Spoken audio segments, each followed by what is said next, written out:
Jen spent his entire life being everyone's punching bag. Bullied at school, abused at home, and too afraid to fight back, he watched the people he cared about suffer while he could do nothing. But the day his tormentor brutally killed the only friend who had ever shown him kindness, something inside him finally snapped. One violent outburst was enough to send him to the most brutal juvenile prison in the country. In a place where violence is the only law, survival belongs to the strongest, and he, like vicious dog, will chew his way to the very top.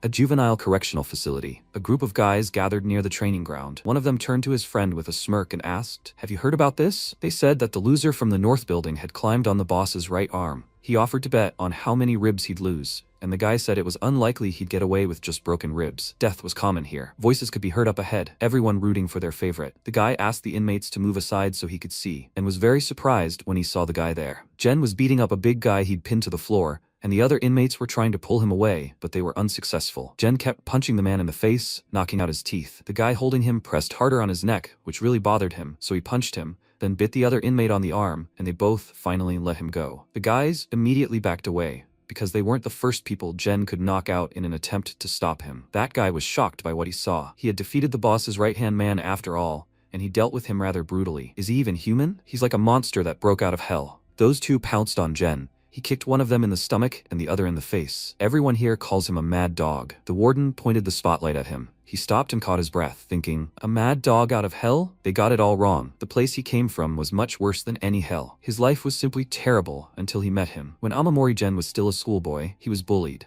Jumping out of the locker, he ran out into the hallway, quickly looked around for a new place to hide and went into the storage room, thinking that they wouldn't find him here. Quietly closing the door, he walked to the corner on shaky legs and sat down. He felt this hell firsthand the moment that guy laid eyes on him. Footsteps were heard outside, and the guy called his name, causing him to tremble with fear even more. Running his bloody fingers along the wall, the guy headed for the storage room and asked if he had hidden well. MC saw his shoes through the crack under the door, and when the footsteps faded, he hoped he had left. But suddenly, his voice was heard right at the door. Jen immediately jumped up, quietly approached the shelf in search of an escape route, and at that moment the door opened, and the guy said with a smirk that he had found him. MC was very scared. The guy kicked him, pinned him against the wall, and urged him to close his eyes. It would not hurt so much. He shouldn't worry. He would make sure everything went well on the first try. Jen closed his eyes, clenched his teeth, and this guy, putting on brass knuckles, began to beat him. In this world, they say there are things far more terrible than hell itself, and those are people who take pleasure in the suffering of others. When he finished, he dragged Jen out of the storage room by the hair and called him a fat pig. That thing broke after just a couple of blows. They slipped him a defective item at that store. He'll burn it. People like him are very cruel, contemptuous of others. The weak can't survive among them. The country was swept by a wave of horrific crimes committed by teenagers, and society was outraged by the ineffectiveness of the juvenile law. The maximum sentence for teenagers is 20 years, and those under 14 are sometimes released on the spot. The government amended the law, making life imprisonment the maximum penalty, but in reality, they are only sent to juvenile correctional facilities. This measure, which is not actually a punishment, has only led to an increase in youth crime. For teenagers now, power is everything. Bullying cases continue to multiply. For those who bully others, it's nothing more than a game, but for the victims, it's a waking nightmare from which they can't wake up. No one can stand up to the strong, and if you don't find a way to survive, the only hope left is despair. It was an ordinary day. MC was walking home from school, and a guy from another school had already been cornered by local bullies. One of them patted him on the cheek and asked if he should call his older brother for help. His friend made a dramatic face and said that he heard his brother was now in prison for murder. That it was so creepy. The bully took money out of his wallet and asked that since he was the brother of a criminal, they had every right to shake some money out of him. Right? The guy rushed to defend his brother's honor, but as soon as he uttered a word, they immediately threw him to the ground and started kicking him, telling him to shut up, saying he could probably use a little parenting. Jen was walking down the road at the time, happy to have survived another day. He noticed an emaciated dog on the sidewalk next to a box, apparently the other guy's home. He reached out to it and noticed that it was covered in wounds. It looked like they were in the same boat. A plaintive cry for help from the other guy came from a nearby alley. MC got scared and immediately looked in, asking them to leave him alone. The bullies continued beating him, and he reached out to them, tearfully begging for help, and he thought, judging by the uniform, he was from the neighboring school. The bullies immediately turned their attention to him. They greeted him, and one of them said that his younger ones were just getting hungry. What will he say about this? Jen took out his wallet and said that this was all he had. The guy immediately checked what was in it and noticed that this bastard had more money. He returned his wallet, but on the condition that his breakfast be ready tomorrow morning too, and he thanked him and was about to leave. But his gaze fell on the guy crying on the ground. He hesitantly called out to the bullies and asked if they would let that guy go. Their faces immediately twisted. One of them said that the guy's brother was the killer. The younger brother is no less to blame. It's called collective responsibility. Let him not be impudent just because they showed respect and politely greeted him. Let him not even dare test his patience. He can repeat this to Kanemoto's face? Just the mention of that name filled the MC with wild fear. Kanemoto Hiromi is the boss who runs Hanam High School. He's a demon who made his life a living hell. He's from a rich family and bullies people just for fun, out of boredom. For some reason, he latched onto him right after he entered, and when that happens, you either go crazy or die. The bully told him to get out of here if he didn't want to embarrass himself in front of everyone tomorrow, and he immediately took a step back, saying that he didn't see anything. In his mind, he apologized to the guy. He really wanted to help him, but with his powers, he simply couldn't handle it. They continued beating him, and he left, blaming himself for it. He felt so sorry for him that he burst into tears. There was nothing he could do. He had no friends. He was all alone. He reached home. His apartment was in the basement.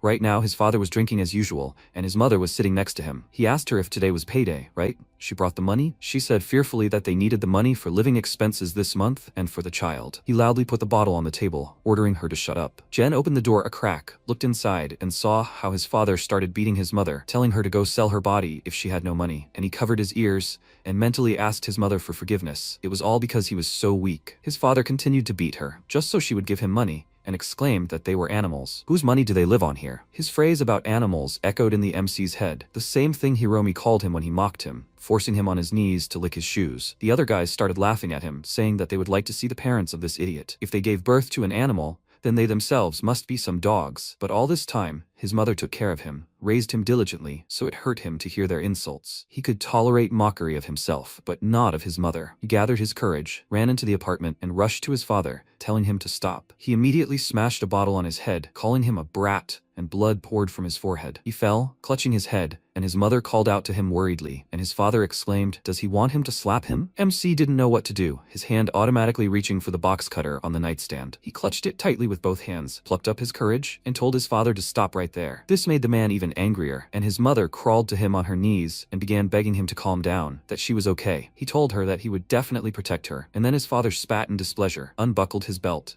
and told him not to make fun of him. On the street, he grovels before any punks, but at home he decides to play the hero, dragging his belt along the floor. He walked toward his son, and his wife stood in front of him, asking him to calm down. The man, furious, told Jen to try stabbing him if he had the courage. He was nothing but a worthless wretch. He would teach him a lesson. He swung the belt at him, and Jen was terrified and realized that if not now, then never again, and with his eyes closed, he leaned forward and did it. It was that rainy night when he stabbed his mother. He didn't even expect her to rush to the defense of this tyrant. Why did she do it? Jen, shocked, dropped the knife and fell, looking at her in shock, searching for an answer to this question. And his father pushed his mother away and exclaimed that this brat really wanted to stab him. MC, fearful, said that it was not so. He only wanted to protect his mother. His father, furious, called him a brat and told him to do it again. He approached him. He backed away in fear, and then his mother grabbed the man by the leg and asked him not to do it. Jen did it by accident. She begged him to forgive him. He told her to let go of him, then grabbed her by the hair and started hitting her on the head, telling her not to interfere. The woman held his leg tightly, not letting him get closer to her son. MC couldn't watch this and called out to him, asking him not to do this. His father let her go, furiously swearing to beat the crap out of him today, and his mother whispered to him, "Run." MC swallowed nervously. He couldn't watch her suffer and promised to protect her, but she told him not to worry about her. The man took a step. She desperately asked her son to run away from there. Then he got up and rushed to the door, asking her for forgiveness. He chickened out and left his mother there, and his father hit her again, saying it was all her fault. Lying on the floor in tears, she just begged her son to run away from there as far away as possible. And so he found himself in the rain in the middle of a lonely street. He just ran away, failing to protect his mother. He felt sorry for being so useless. Two schoolgirls were walking behind him on the road. They saw that he didn't have an umbrella at all, which is why he was completely wet, and they felt sorry for him. They talked to each other, and MC pursed his lips, mentally asking them not to look at him. But suddenly one of them handed him an umbrella and told him to take it with a smile. He'll catch a cold if he doesn't hurry home. He took it in confusion, after which she ran under the umbrella to her friend, and she asked, "What if he's a bad person?" She answered her that her brother said that you need to help those in trouble, so if she ever got into trouble, someone would definitely help her. Her friend remarked that she hadn't seen her brother for ages, but she still followed his instructions. Jen watched them go and remembered her words. Should he go home? But where? He felt something nudge his leg. looked down, and it was the same dog he had seen earlier. The dog barked as if greeting him, and he patted it on the head, saying that he didn't have any food with him. He would gladly take it with him, but he himself had nowhere to go back to. The dog ran to the side and turned to him, calling him, and he asked, "Does it want him to follow it?" The dog turned to the side, and MC ran after it. The dog led him across an intersection and brought him to a dry place. Jen looked at it in surprise and asked, "So is this where it wanted to lead him?" Since he had nowhere else to go, he sat down by the wall and picked up the dog, deciding to spend the night there. But morning came. He woke up from a piercing bark. That dog was now protecting him from the pit bull. And suddenly the MC heard a voice that immediately drove away all his drowsiness. Hiromi, surrounded by his girls, stood right in front of him, waiting for him to wake up. He smirked, telling them to look at him. It was his dear friend Jen. He was very scared and asked what he was doing there, and one of the girls said that he lived nearby. There was nothing strange about that. She turned to Hiromi and asked if he was really friends with that idiot. He confirmed it. Without him, he would be bored to death. The dog stood in front of Jen, protecting him, but Hiromi paid no attention and asked Jen why he was silent. He patted him on the cheek and told him to show his teeth, like that dog, and let him try barking. MC gritted his teeth. He didn't want to humiliate himself like that, but Hiromi was losing his patience. He exclaimed that he was tired of messing with him, that he was irritating him. Jen mumbled, and the guy couldn't take it anymore and grabbed him by the hair, lifting his head, and ordered him to start barking immediately. The dog immediately bit his hand. He pulled away from Jen and cursed loudly, and he thought in surprise, did that dog protect him? Hiromi was furious. He ordered his dog to attack, and the menacing pit bull barked loudly, and then pounced on the poor stray dog and sank his teeth into its neck. MC became very worried. The dog yelped, and while Hiromi watched the poor dog's slaughter with a smile, Jen fell to his knees before him and began begging him to stop. But Hiromi was about to teach him a lesson. He crouched down next to him and threw his arm over his shoulder, telling him to look at them carefully. The weak are incapable of protecting. MC continued to beg him to stop. The dog would die at this rate. The guy only laughed, grabbing his head, preventing him from turning away, and telling him to watch closely as it died and remember well what would happen if he dared to disobey him again. Jen burst into tears. It hurt him to watch what the pit bull was doing, and then a piercing yelp was heard, and the dog's whining abruptly died. MC screamed, asking him to stop, but it was too late. The pit bull had finished its work. Jen closed his eyes, unable to look at it, and Hiromi said it was simply disgusting. He threw it near the dead dog and ordered it to eat it. Then, all right, he would forgive him. Let him do it before he counted to 5. If he resisted, he knew what would happen. He started counting, and MC looked at this poor stray dog. He thought that no one except his mother would ever protect him. He thought he had finally gotten rid of his loneliness. Why did he always take everything away from him? When this dog protected him, he felt a drop of courage in himself. He thought that maybe he could protect someone too, but in the end, he couldn't do anything and was left alone again. Wasn't he allowed to feel at least a drop of warmth in this life? Was he doomed to have everything taken away from him forever? Jen stood up. Hiromi was surprised and asked what he was planning. Had he decided to go against him too? He put his hand on his shoulder and told him to try. But if he lays a finger on him, he'll go to juvenile hall for attempted murder. His brother said it was a great place, although they'll probably kill him on the first day there. Even if he gets out of prison, he'll never let him get away with it. He'll haunt him until he dies, and let him keep in mind, taking his own life won't solve anything. His mother will soon be selling her body, right? When that happens, one of his friends will take care of her. Maybe he'll get a brother or sister who will visit his grave someday. What should they start calling him? Maybe dog? A female dog produces puppies, right? Does she really bark in bed with her man? Playing with such a female must be a lot of fun. His words echoed in Jen's head. He couldn't take it anymore and asked, he knows that when he hears his name, he trembles with fear, right? But now he was shaking with rage. He slapped him in the face with all his might, grabbed him by the clothes and pulled him towards him, shouting, doesn't he know that there are things that can't be said out loud? Hiromi, furious, grabbed him by the hair, asking how dare he hit him, and punched him in the face. But then the MC suddenly approached him, sank his teeth into his nose with all his might, and tore it off. Hiromi screamed very loudly. The girls were horrified by such a sight and panicked, and the guy fell to the floor and began rolling on it, trying to survive the pain. Jen, meanwhile, caught his breath. He looked very scary with blood on his lips. As Hiromi had promised him, he was taken into custody, and soon the court hearing began. The judge said, the defendant, Amamori Jen, 15, attacked his classmate, Kanemoto Hiromi, on the night of the 15th of last month. He was then arrested and told them about all the bullying, but the police didn't believe him at all. Hiromi's mother bribed the teachers and his classmates, so they refused to testify on his behalf. She also bribed his father, and he locked his mother up so she couldn't come to his aid. The judge sentenced him to 5 years in a juvenile correctional facility for assault. That day, he left one hell for another, a much more merciless one, where only the strongest survive, an endless hell. He was transported to the colony, shackled, and led with other prisoners for inspection.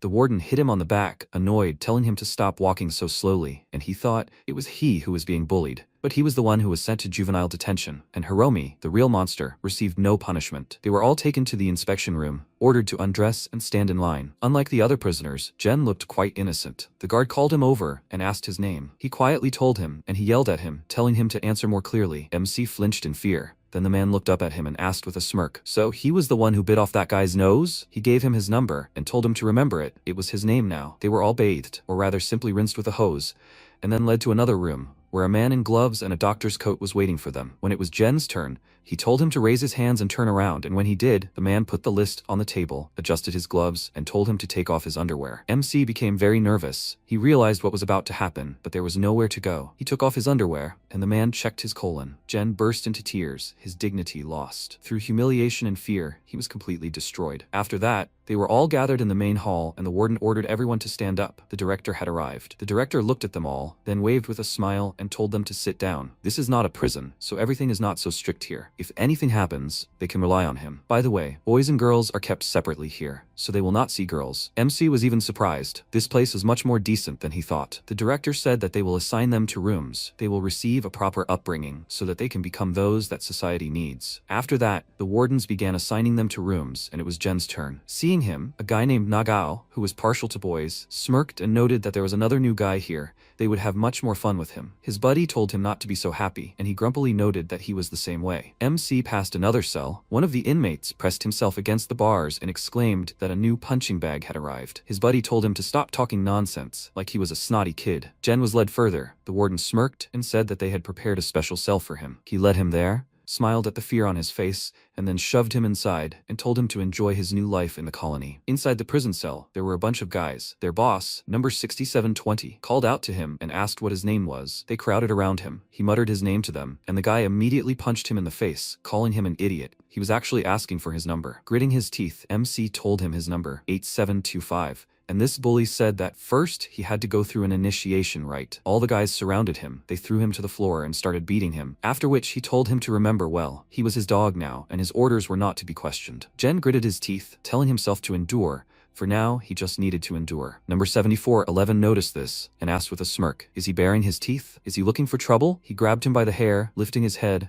and said that now he had to learn the rules here. There is a hierarchy in the colony. First comes the director, then the block chief, the boss, the general, the cell leader, the prisoner, and the slave. He is a slave here, so he should speak politely to everyone who is above him in status. He will have to give all bonuses to the cell leader. He will distribute them personally, and let him never dare to contradict those above him. Otherwise, he will be in trouble. He let him go, and the cell leader said that was all, but he needed to go to the toilet, so he would be his stand-in. MC didn't understand what he meant, and 6720 said that they all needed to pee, but the toilets were limited in the number of flushes, so they used the sink, but he couldn't reach it, so he needed to stand on something. Jen got down on all fours in front of the sink. The cell leader climbed on him and said that this was an honorable duty, available only to slaves. He began his business, splashing in all directions, and urine hit MC's face. He wasn't going to tolerate this. He suddenly ducked, causing 6720 to fall and hit his head on the edge of the sink, and then exclaimed in rage, "What the hell is he doing? He'll kill him." After that, all the prisoners started beating him with sticks, and he thought that things were bad. This was just madness. This level of madness doesn't even come close to comparing to Hiromi's antics.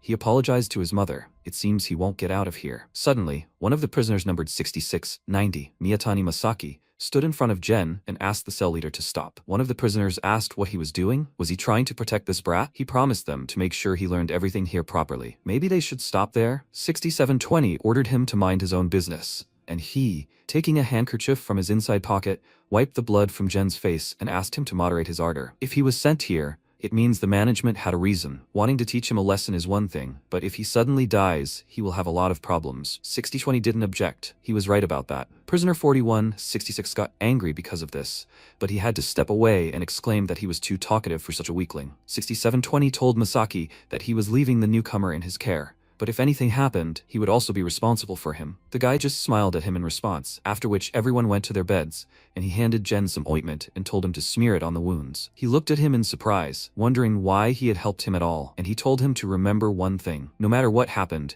he should just keep quiet and endure it. Otherwise, he would die. MC said that he wouldn't be able to endure it, and Masaki promised to help him. The only thing that matters is whether he wants to live. In the colony, everything follows a strict schedule. At 6:30 in the morning, There is wake up and preparation. Then comes the inspection and the exercises begin. At 7:30 a.m. they go to breakfast. And then there's personal time, which lasts 30 minutes. After that, there's studying, lunch, a break, more studying and group work, dinner, more group work, personal time, and getting ready for bed. Lights out. At 10 a.m., Jen asked what group work meant, and he told him that they split into groups and clean the living quarters. For example, he and Nagasawa clean the laundry room, and Fujino cleans the hallway. The doors to the prison cells swung open. Personal time began, and everyone was let out. The prisoners immediately ran out of their cells, and the guys, slowly emerging from theirs, began to discuss them. One of them asked, "Do you think they're up to their old tricks again?" His friend answered hesitantly, "I guess so. I hope they finish their personal time." Their friend asked, "If they came later, wouldn't they still have time?" Masaki also left the cell and told Jen to follow him and keep a close eye on everything here. The entire colony consists of the east, south, west, and north blocks,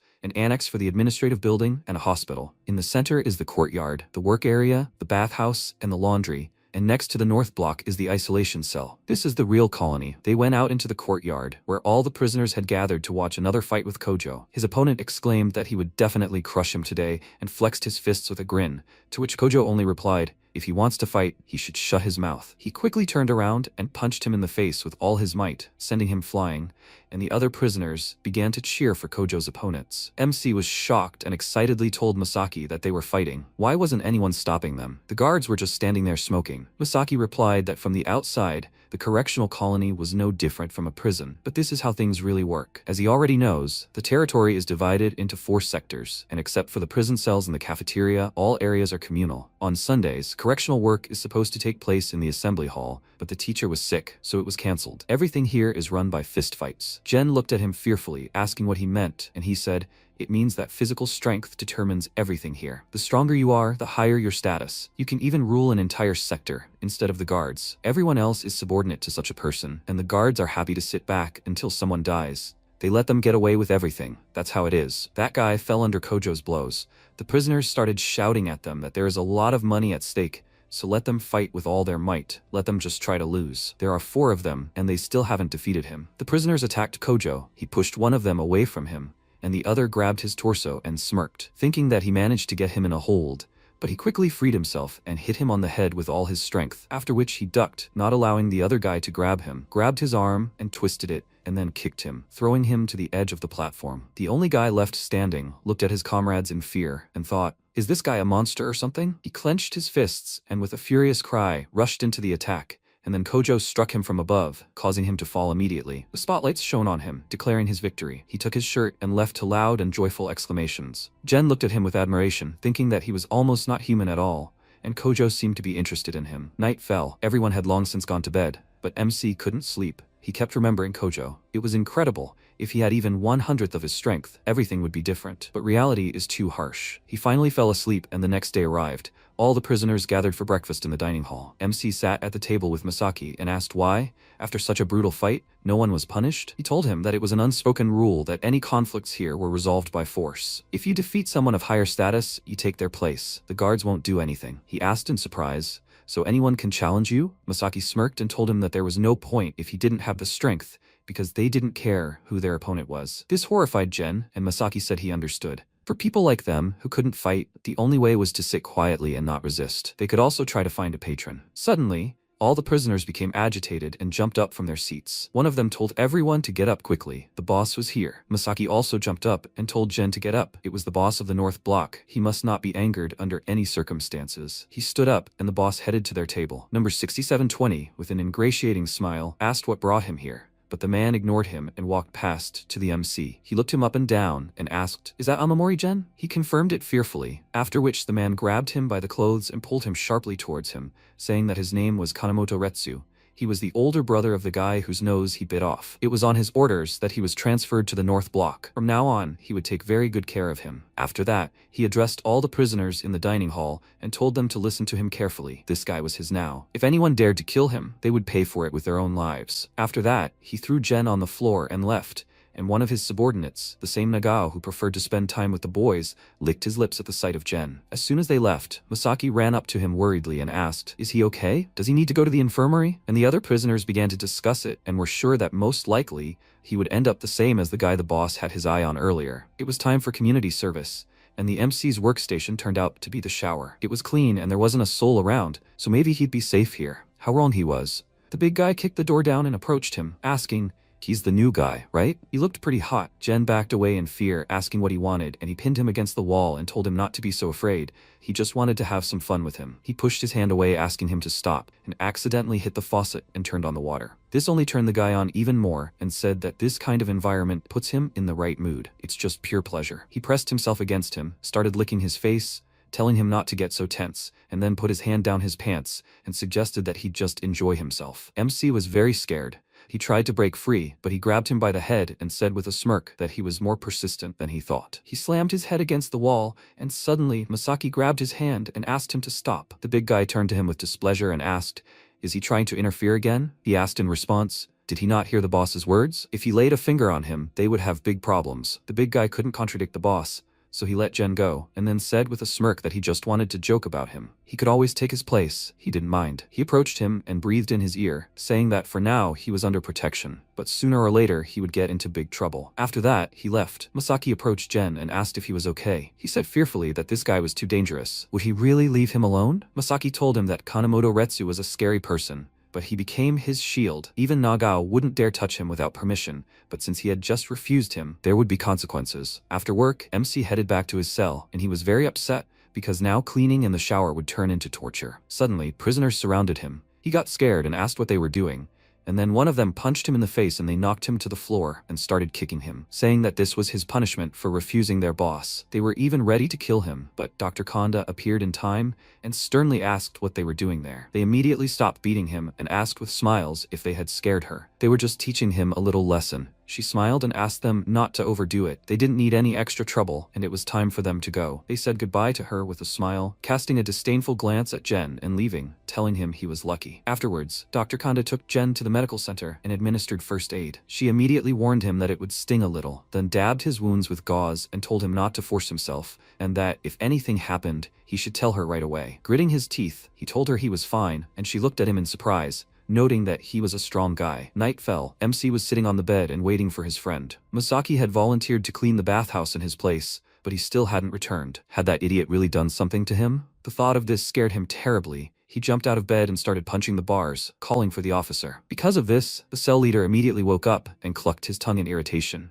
But MC continued calling for the officer, and then 6720 kicked him in the back, ordering him to shut up. Does he even know what time it is? Jen turned to him and fell to his knees in front of him, saying that Masaki had gone to clean the bathhouse and disappeared, so he needed to call the officer. He waved him off, exclaiming that they would start looking for him without him, that he should just shut up and wait, and he had just fallen asleep. After that, he returned to bed, and MC became worried. He was very worried about his friend. When morning came, everyone crowded at the entrance to the shower room. Jen immediately realized that something had happened and pushed his way through the crowd. What he saw shocked him. The guards were carrying Masaki away on a stretcher. He was covered in blood, beaten, and his clothes were torn. One of the prisoners pointed to the shower, telling the others to take a look. He'd apparently been beaten up pretty good. MC was horrified when he peered into the shower. There was blood everywhere, and his pants were lying around. Nagao saw him and asked with a smirk, "Is he even still alive?" Jen clenched his fists in rage. He turned to him and exclaimed, "Is this his doing?" Nagao smirked at his reaction and remarked that he was pretty good. He wanted to play with him specifically. His friends laughed and asked,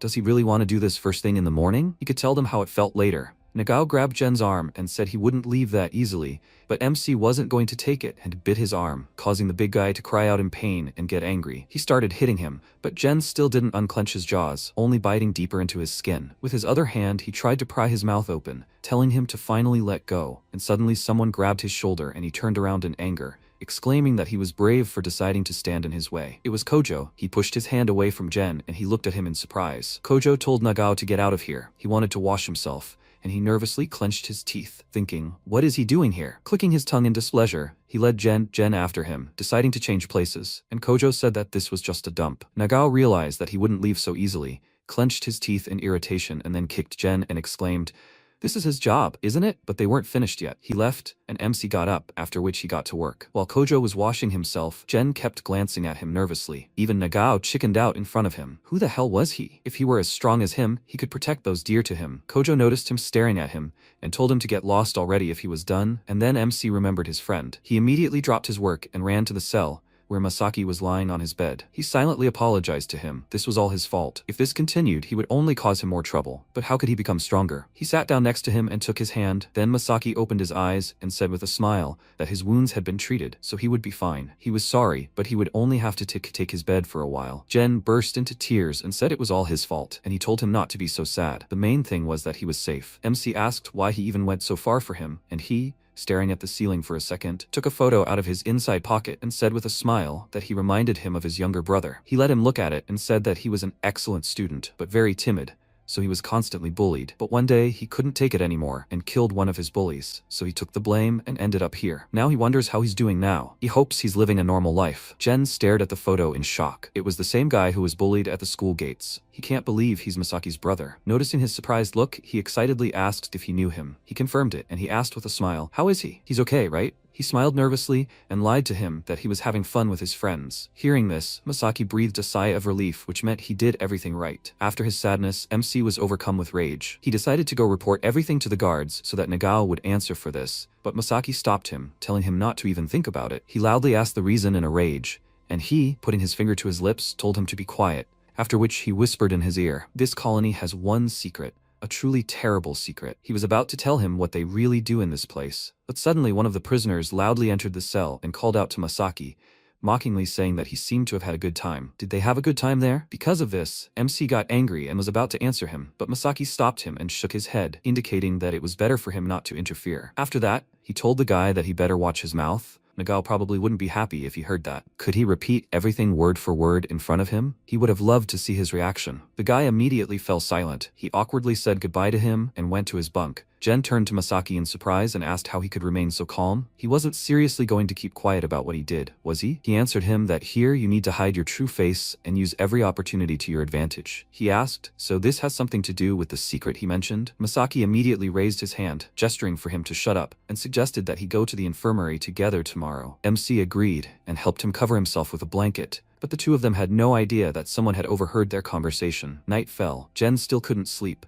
Masaki on the bottom bunk was constantly coughing. He looked at him worriedly to check if he was okay. Masaki always said that they should meekly endure, but that didn't save him from consequences like this. Was that really the best way to protect himself? If only he could become as strong as Kojo. Even Nagao was afraid of him. He was probably the strongest here. How could he even withstand 4 of them at once? Remembering Kojo's punch, he began punching the air, trying to recreate it, but he couldn't. How was he supposed to survive here? The next evening, they went to the infirmary with Kanda. Masaki apologized to him for calling him at such a late hour, and he told him everything was fine. He saw shadows moving around the corner, and wondered if they were supposed to be asleep by now. The director came out from around the corner, accompanied by officers. Seeing the newcomer and Dr. Kanda, he was slightly surprised, and asked what they were doing here. Kanda told him with a smile that Masaki had gotten worse, so they were taking him to the infirmary, and the director asked if something had happened. Masaki told him that it was nothing serious, that his old wounds had just reopened. MC was surprised that he hadn't told him anything, and the director moved on, telling him to take care of himself. When they had moved away from them, Jen asked him why he hadn't told him anything about Nagao, and he told him that you can't trust anyone here. He moved closer to his ear and whispered, "Besides, they produce illegal substances here and sell them on the outside." MC was very surprised and exclaimed that this was a crime. And who was behind this? Masaki shook his head and told him that they didn't know yet. Once they figure out who was behind all this,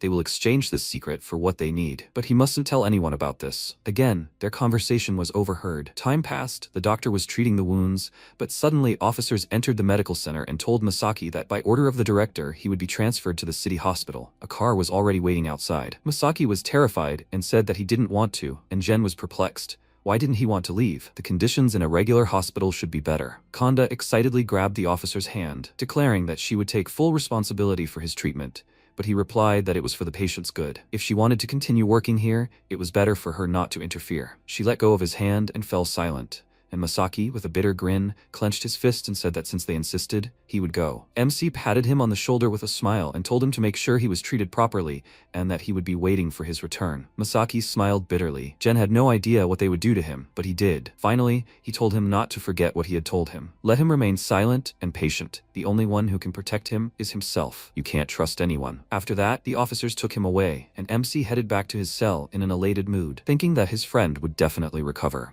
As soon as a real doctor examined his wounds, they would immediately report it to the director. Maybe this idiot will finally get what he deserves. The next morning, Jen came to the cafeteria he got some food and headed to an empty table with a smile, wondering when Masaki would return. Although, maybe a couple of days of rest in the fresh air would do him good. He passed by a table where they were discussing how someone tried to escape the previous night and was killed, and the prisoners were surprised and asked, what on earth was this idiot thinking? And who is this idiot? Their friend with a smirk answered them that it was the guy from the West Block, Miyatani Masaki. Upon hearing his name, MC dropped the tray, trembling all over and asking in a rage, is Masaki dead? But he should be in the hospital. There must be some mistake. Senior Warden Katsumata Shiro entered the dining room, and everyone immediately fell silent because he was even worse than Nagao. Standing in the center of the dining room, Shiro announced, late last night, Miyatani Masaki injured 2 guards and tried to escape. During his escape, he was hit by a truck and died on the spot. Jen was in shock. This simply couldn't be true. Masaki wasn't strong enough to injure a prison guard. Such a thing simply couldn't happen. He headed for the exit and told them to remember this incident well. If they didn't want to end up like him, he advised them to keep a low profile. He glanced at them one last time and left. MC remembered Masaki being led away,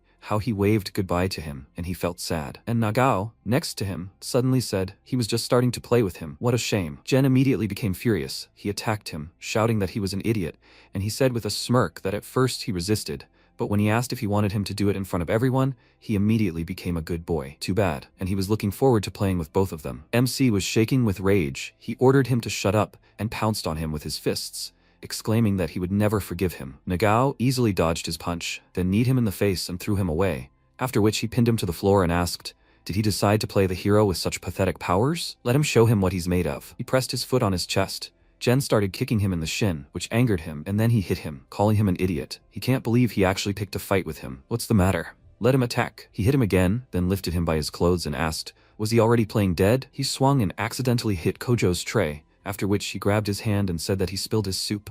How does he plan to make it up to him? Nagao got nervous and thought, this idiot again? After thinking for a while, he let go of Jen, and one of the prisoners whispered to his friend if they should intervene and help him. He told him not to get involved. He wouldn't win anyway. And besides, Katsumata could be somewhere nearby. Another guy with a nervous smile approached Kojo and said that he would give him his soup if he just let it go. One of Nagao's friends worriedly said that he shouldn't start a fight with him, let him just calm down. He heard what they said. If he did this, he would expose Katsumata. Nagao irritably pulled his hand out of his grip and walked away, thinking that if he ran away now, he would look like a coward. Kojo passed by Jen and said that since he was alive, he should go to the infirmary. Masaki would want him to live. Gritting his teeth, MC gathered his strength and stood up, then followed Kojo. He approached Nagao and ordered him to get out of the way, thus clearing the way for Jen, and they continued on. Nagao was absolutely furious. He ordered him to stop immediately, and his friend hastened to calm him down, and Kojo turned to him and told him not to embarrass himself even more. Nagao, although nervous, was so angry that he exclaimed, does he think he can't beat him? The other prisoners began to whisper, this is bad. Was he seriously going to do this? MC thought that no matter how strong Kojo was, there were still more of them. Could he really win? Kojo told the big guy to go away or his food would get cold. And then Nagao lost his temper and attacked him in a rage, shouting that he would make him regret this. He easily dodged his punch, and the other prisoners immediately stood up to watch the fight and began placing bets.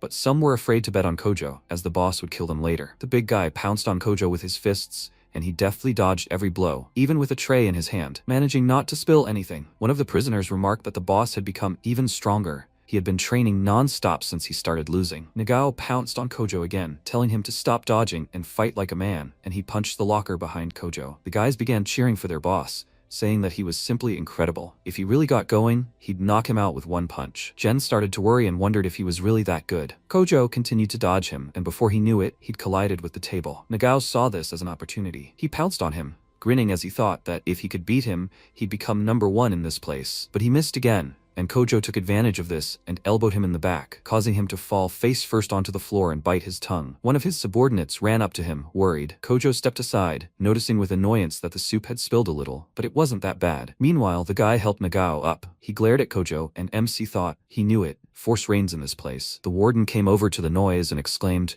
what's going on here? If they're not going to eat, then they should get out of here. He looked at the wounded Nagao and asked, does he need a doctor? He only cursed in response, after which the warden looked at Jen with displeasure and ordered all the wounded to go to the infirmary. This is the cafeteria. Let them cause any more trouble. Nagao walked past Kojo's table and threatened him, telling Jen that the same applies to him and that he wouldn't be so lucky next time. The boss would be released in about a year, so he would definitely come and finish him off, so he should wait impatiently. After eating, MC went to the infirmary. Kanda treated his wounds and asked, "Is he here again?" Jen didn't answer her. Now he was absorbed in thoughts about that guy's words. The doctor pulled him out of his thoughts, asking, "Is he okay?" He jerked and confusedly answered her that he was fine, after which Kojo entered the infirmary, took some medicine from the cabinet, and when he was about to leave, MC stood in front of him and asked him to wait. Kojo ordered him to step aside, and he bowed to him excitedly, asking him to teach him how to fight. The boy looked him up and down and asked why he needed that. He told him he had injured their leader's younger brother, and they said he would be released in a year. He would definitely come to take revenge on him for that. Kojo asked,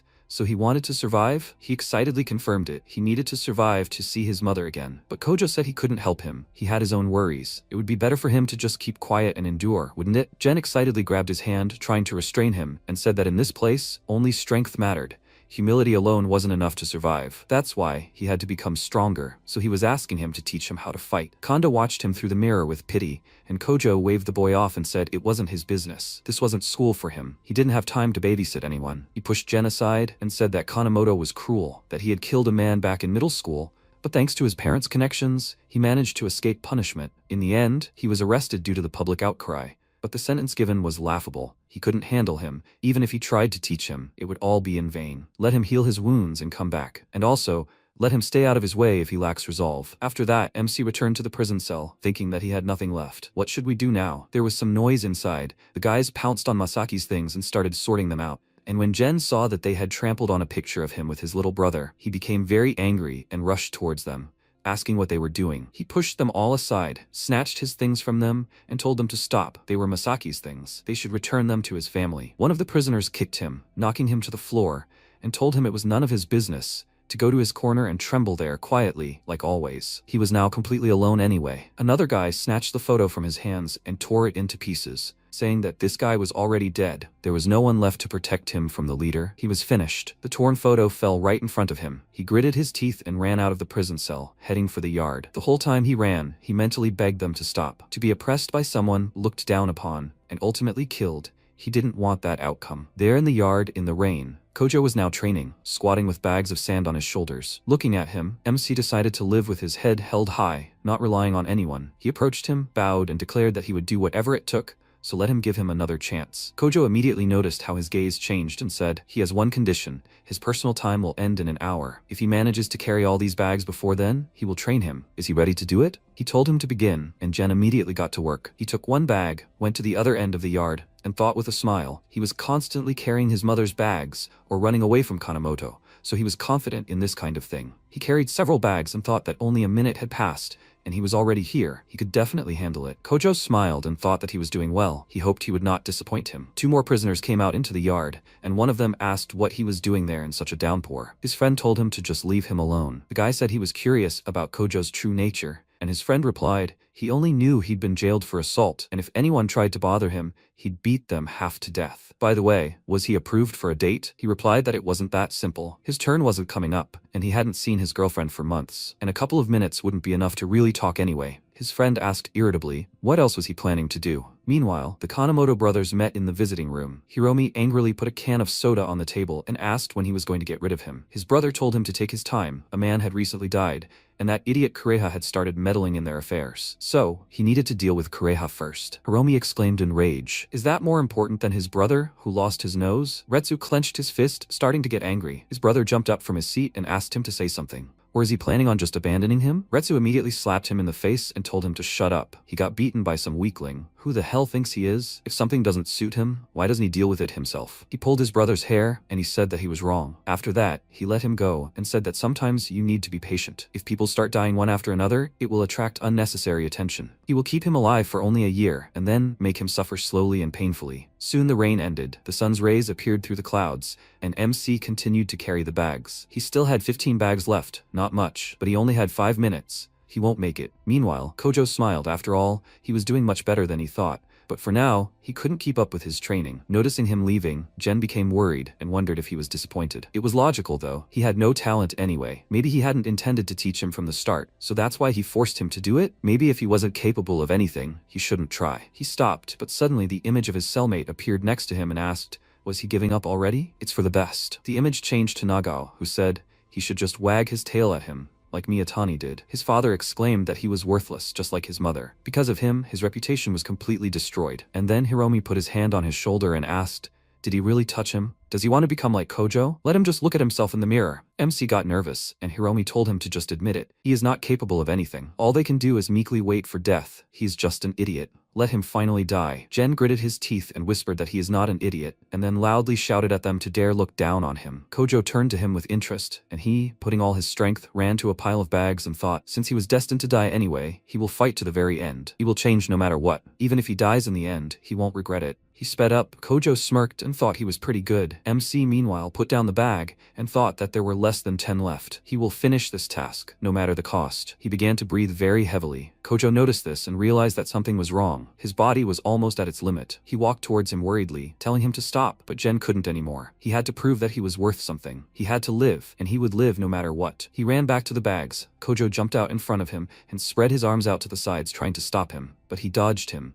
and he worriedly exclaimed that if he continued at this pace, he would die. Realizing that he could no longer hear him, he decided to stop him by force. Without paying any attention to what was happening around him, MC ran towards those 3 treasured bags. If he could carry them, everything would be over. He could handle it. But he didn't notice how his vision started to double and his breathing became ragged. Suddenly, Kojo jumped in front of him and punched him in the stomach, causing him to immediately fall over. He wondered why he did that. Kojo said that he was already at his limit, so he had to stop him by force. But Jen wasn't going to give up. Gritting his teeth, he said that this wasn't all. He had to finish this task. The guy sat down next to him and touched his shoulder, saying that he had done more than enough, and he asked, does that mean he agrees to train him? Kojo smiled and told him to rely on him. He would make him the strongest. Hearing these words, MC could finally give himself a break and fainted. When he began to wake up, he saw a man in front of him. He walked toward him in a rage, but couldn't see his face because it was in the shadows. Suddenly, Hiromi's face, without a nose, appeared in front of him and attacked him, vowing to kill him. He jumped out of bed in fear, and the doctor who was checking the IV was terrified. She said he was fine now, but it was simply incomprehensible that he had sunk to this point. Kojo entered the infirmary and said that he had been serious earlier. Kanda gave him a displeased look, then left the infirmary and said that she would wait outside. He had 10 minutes. He thanked her for her understanding, and when they were alone, he told him to come here from now on under the pretext of treatment so as not to attract unnecessary attention. He received permission from Dr. Kanda. She would assign them a utility room. Everything must remain a top secret until the end of the special training. Did he understand him? Jen thanked him very happily for his help and promised to give him his all, and Kojo told him to listen to him carefully. He tried, but carrying sandbags was just a warm-up. To be honest, in his current state, he's not even worth discussing. Willpower and determination won't be enough. After that, he left, and Kanda returned to treat his wounds. While she was doing this, he sat with a sad face and kept thinking about his words. He tried so hard, but it was still not enough. Noticing how gloomy he had become, she asked if something was wrong. He asked her what kind of person Kojo was, and she asked what exactly he wanted to know. He noted that Kojo was full of mysteries. No matter what he did, he was never punished, and he always kept aloof. He never showed his true colors. She told him that she could only say that he was not a bad person. He came here for his family. Let him ask the rest himself. But there are things in this world that are better for him not to know. She had already warned the guards that he was here. Kojo would be waiting for him in the back room. She smiled, wishing him luck, and as soon as his personal time arrived, MC went to the back room. Once inside, he looked around in surprise and noticed that it was very dark. Kojo, standing in the corner, said, "Blindfold training sharpens his other senses, which will come in handy someday." Jen immediately greeted him excitedly, and he said, "First, he needs to learn 2 things. He is forbidden to talk to anyone without his permission, and he is also not allowed to show this place to anyone." He stood at attention, telling him that he understood everything, and asked about the reason. He ignored his question and said, "Second, let him do everything exactly as he says. He does not intend to answer his questions. First, he'll assess his abilities. He only has 1 minute." MC started doing all the exercises he talked about, jumping jacks, push-ups, sit-ups, and so on. Kojo kept count. He'd done 23 jumping jacks, 6 push-ups, 30 sit-ups, and 2 more pull-ups. This was pathetic. He'd have to adjust his training plan. He ordered him to stop, and Jen immediately grabbed his chest, trying to catch his breath, while Kojo said he was disappointing him. Was yesterday really just a desperate burst of strength? For now, they'll start from the basics. He wants him to do 110 jumping jacks, 20 push-ups and 50 sit-ups in 1 minute, plus 4 more pull-ups in 3 days. MC was surprised. He thought he was teaching him to fight. Kojo looked him over, then suddenly punched him, stopping a few centimeters from his face, and asked, with such a body, could he even dodge an attack, let alone counterattack? He told him to continue training,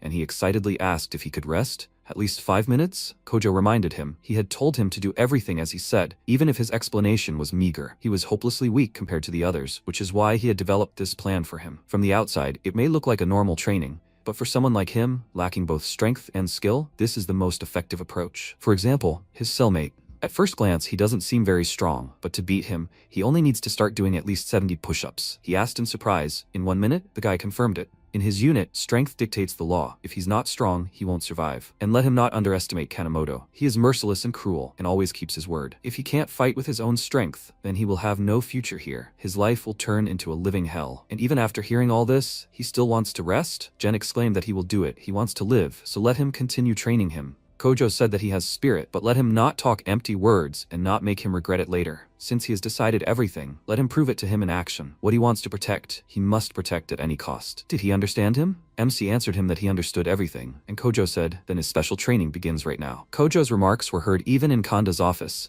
She listened to it all and smiled. She thought he would really let him rest, but he is never honest with himself. That's why he is a lone wolf. Time passed. Jen finally finished training and lay down on the floor to rest. Kojo threw some clothes on him, and he was surprised to notice that the uniform was too big for him. He told him to wear them whenever he went out, to hide the changes in his physique. He was in the spotlight now, and if they found out about his training, it would definitely be the end for him, since he was still weak. Did he understand everything? MC nodded confidently, and the guy said, since it came to that, he would enlighten him about the hierarchy in the colony and its leaders. This information was vital if he wanted to survive. He asked, so all the leaders were like Kanemoto? He answered that it was not so. He was the only one obsessed with brute force. Jen inquired how the others became leaders, and Kojo asked with a smirk, did he really think it was possible to rule everyone using only force? Wisdom is necessary to gain the maximum while sacrificing the minimum. That's how they became leaders. They even hold monthly meetings to maintain order here, with the help of security. To avoid information leaks, they meet in the visiting room under the guise of simply exchanging opinions. Since each leader's fighting strength varies, they are always accompanied by a trusted person in case a brawl breaks out. Today is the day of such a meeting.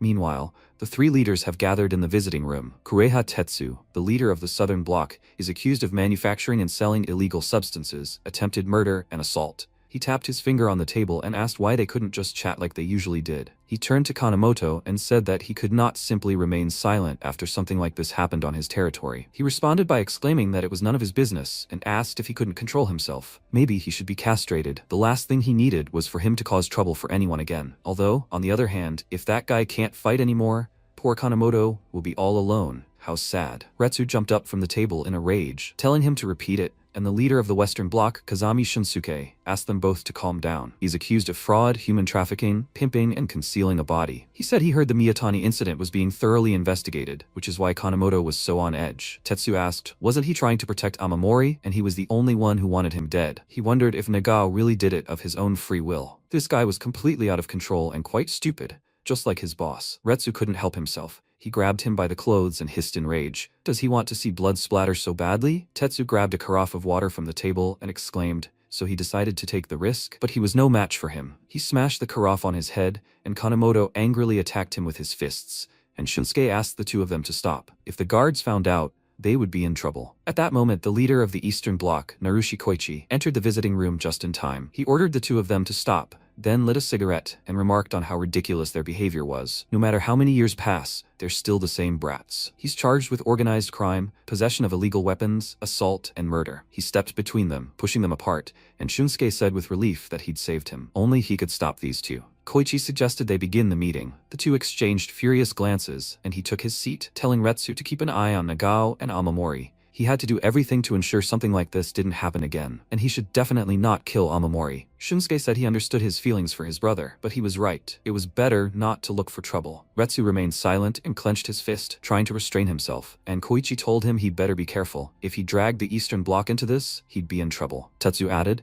the main thing is for him to keep a close eye on his protege. Retsu remained silent, and Tetsu shrugged, saying he would take his silence as consent. He then clapped his hands joyfully and suggested they end the meeting. They all left, but Retsu remained in the room, so angry that he clutched the glass in his hands and didn't even notice that he'd cut himself. His deputy, Ishida Eiji, ran into the room. He was accused of fraud, incitement, trading in classified information, and desecration of a dead body. He called out to his boss with concern and noted that it seemed the other heads hadn't changed their minds. Wasn't he going to talk to them about Miyatani? He chuckled and said he'd been ordered not to kill Amamori, but that's just ridiculous. No one can stop him. Let him tell everyone they can do whatever they want with Amamori Gen as long as he stays alive. He wants to see that idiot bleed. Eiji bowed to him, saying he understood everything, and Retsu said that Gen would have very exciting days days. Meanwhile, Kojo was telling him about leaders, and he asked if there were different types of bosses, right? Kojo said that Kanemoto was hot-tempered and loved to pick fights, and Kureha Tetsu was cold and ruthless. Kazami Shunsuke constantly monitored the reactions of others, and Narushi Koichi, he fell silent, choosing his words, and said that he simply didn't like conflicts, and his entire Eastern Bloc adhered to this policy too. If problems arose, Koichi would protect him, but if he crossed the line, depending on the severity of the offense, he would personally punish him. He was surprised and asked if he really had such influence, but didn't anyone rebel against him? He answered that Narushi Koichi was the strongest person in the colony.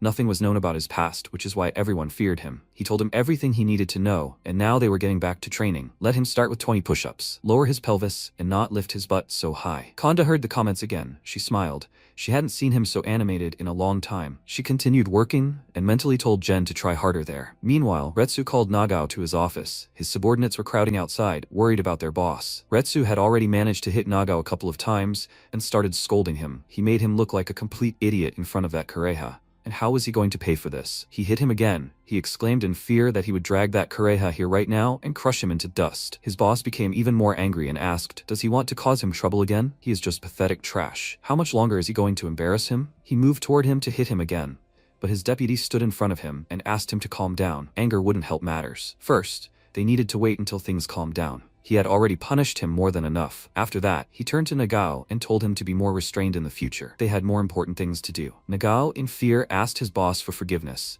and he asked, he knows what will happen if he screws up again, right? He kicked him out of the room, after which he said that it was all because of Amamori. He would answer for everything. He wouldn't kill him, but he wouldn't get off easy either. Eiji promised him to tell the others to give him a warm welcome and make sure he enjoyed every second. This Amamori Gen would be absolutely delighted, and so it all began. MC was cleaning the showers as usual. He stretched a bit because his muscles were still sore, and he wondered if he could even work out today in this condition. Suddenly the water turned on. He immediately turned it off and thought that he had turned off the main valve. The other showers turned on too. He looked around in surprise, not understanding what was happening. And then one of the prisoners slammed his head against the wall and said that the leader told him to pay some attention to him, and from what he saw, they were very obedient guys. His friend noticed a bucket of water nearby, and he grabbed him by the hair, bent him over the bucket and asked, he's tired after work, right? Let him really freshen up. He dunked him in the bucket so hard that he almost suffocated.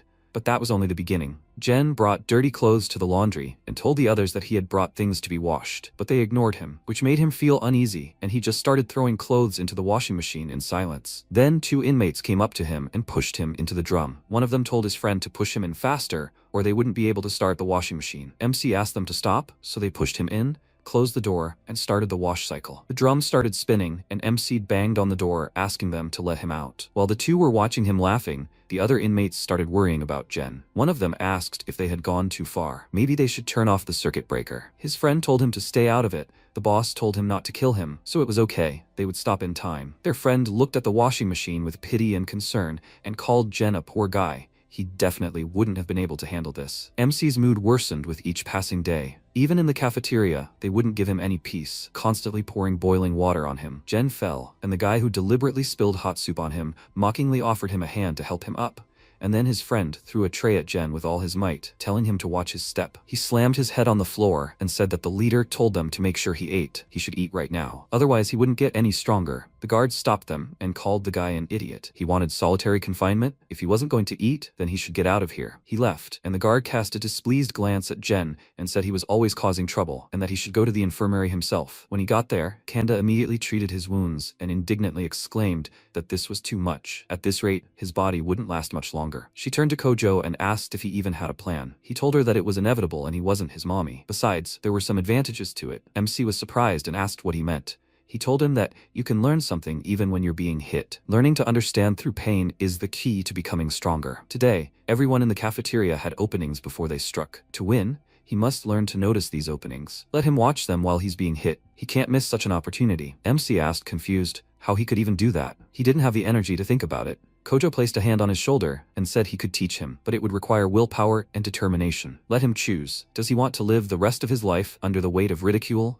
or burn this humiliation into his heart and become someone who makes them tremble with fear. Of course, Jen chose the latter, and the training began. He prepared himself, and then Kojo suddenly pounced on him and hit him in the lower jaw, after which he said, "In a real fight, losing his guard costs him his life. He must not blink. Let him watch carefully when someone attacks. He always reveals his fighting patterns. He needs to figure them out, analyze them, imprint them in his memory. Only then will he be able to dodge." He lunged forward. MC immediately stepped to the side, dodging the blow, and Kojo flexed his wrist, noting that it took him a whole hour to finally dodge at least once. With such success, real battles are out of the question. That's why it makes sense that he was getting beaten up. And don't let him forget what he just taught him. He can't waste this chance. He got dressed and headed for the exit, saying that he needed to take care of something, and once he finished training, he could go. At the end, he turned to him and said with a slight smile that he was doing well and he was no longer a loser. Hearing his praise, Jen was very happy, and then Kojo came out of the back room and asked Kanda to give him eye drops as medicine for the internal bleeding. She asked, "He wasn't seriously going to do this?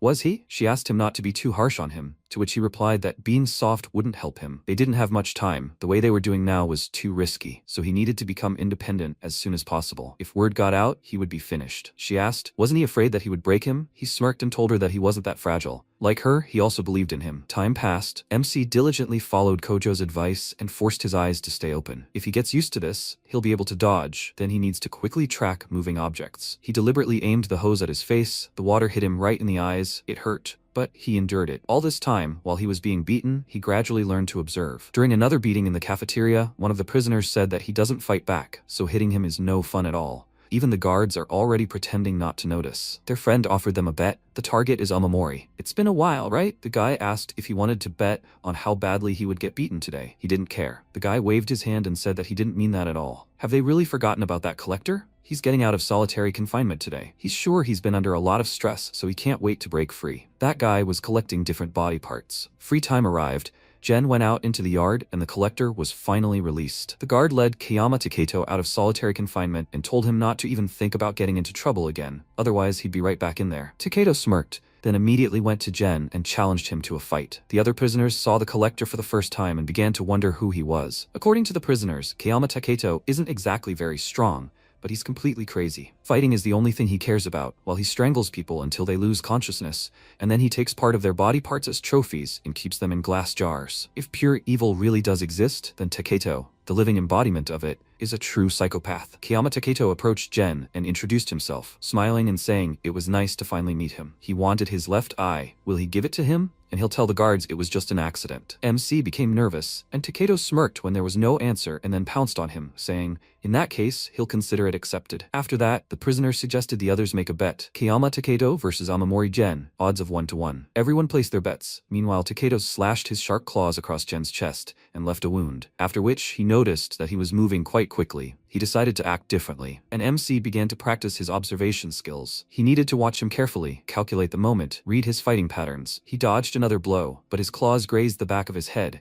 and he thought that this might be a little risky, but he was beginning to understand. Taketo was starting to get annoyed that he couldn't land a hit. He clicked his tongue in displeasure and lashed out, telling him he couldn't expect his luck to continue like this. Jen had memorized everything. He always starts with his left, then tries to choke him with his right hand. If that doesn't work, he closes the distance and tries again. It seems this is the only way to fight he knows. Since he loves to attack so much, then he'll make a bet too. Taketo's hand flashed in front of his face, knocking his glasses off, and then MC punched him in the face, knocking him to the floor. The guy hit his head, knocking him out, and then Jen towered over him and started punching him in the face, shocking the other prisoners. After such a series of punches, the guy no longer moved, and the prisoners asked in surprise, did he lose? They weren't imagining things, were they? That fat guy was probably using doping. They were all very upset, because they had bet money on Taketo to win, but Kojo was very pleased with his student. When Jen came to the infirmary, he started laughing with joy, and Kanda hit him on the head with his finger, telling him not to be so impudent. He could very well have died there. He said with a smile that he simply couldn't believe that he actually won. He hoped at least to survive, but the glasses that his mother bought him were now broken. Kojo went into the infirmary and asked if he had finished his treatment yet. MC immediately jumped up from the couch and bowed to him, thanking him for his help, but he said that he had only defeated the weakest link in this place, and he won only because Taketo was not used to a real fight. It would only get harder for him from now on. There were still plenty of enemies, but Jen was now very motivated and wasn't afraid of this. Kojo handed him a small box and said that it was a gift in honor of his first victory. Starting tomorrow, his training will be even more severe. Let him remember, if he wants to earn respect in this place, he must become a mad dog. After that, he left the infirmary and Kanda discontentedly noted that he could at least praise him occasionally. MC opened his gift.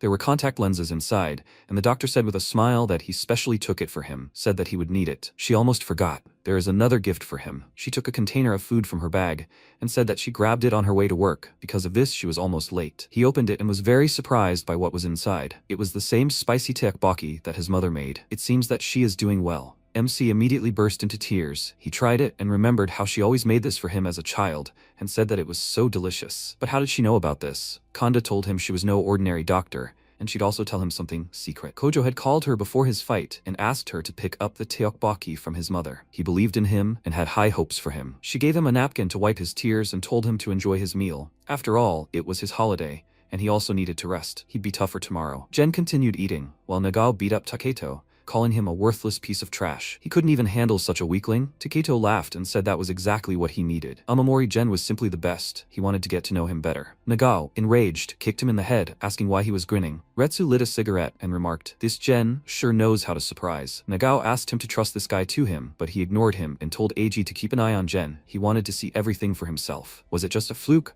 Or was he no longer the pathetic loser he once was? The next day, MC came to training again. From that day on, Kojo decided to add 2 more types, complex fighting techniques and proper fall techniques. Jen took a stance, showing that he was ready, and then Kojo rushed in. He punched, MC managed to dodge, but the next punch landed right in his chest and then in his stomach, and Kojo told him to tighten his abs.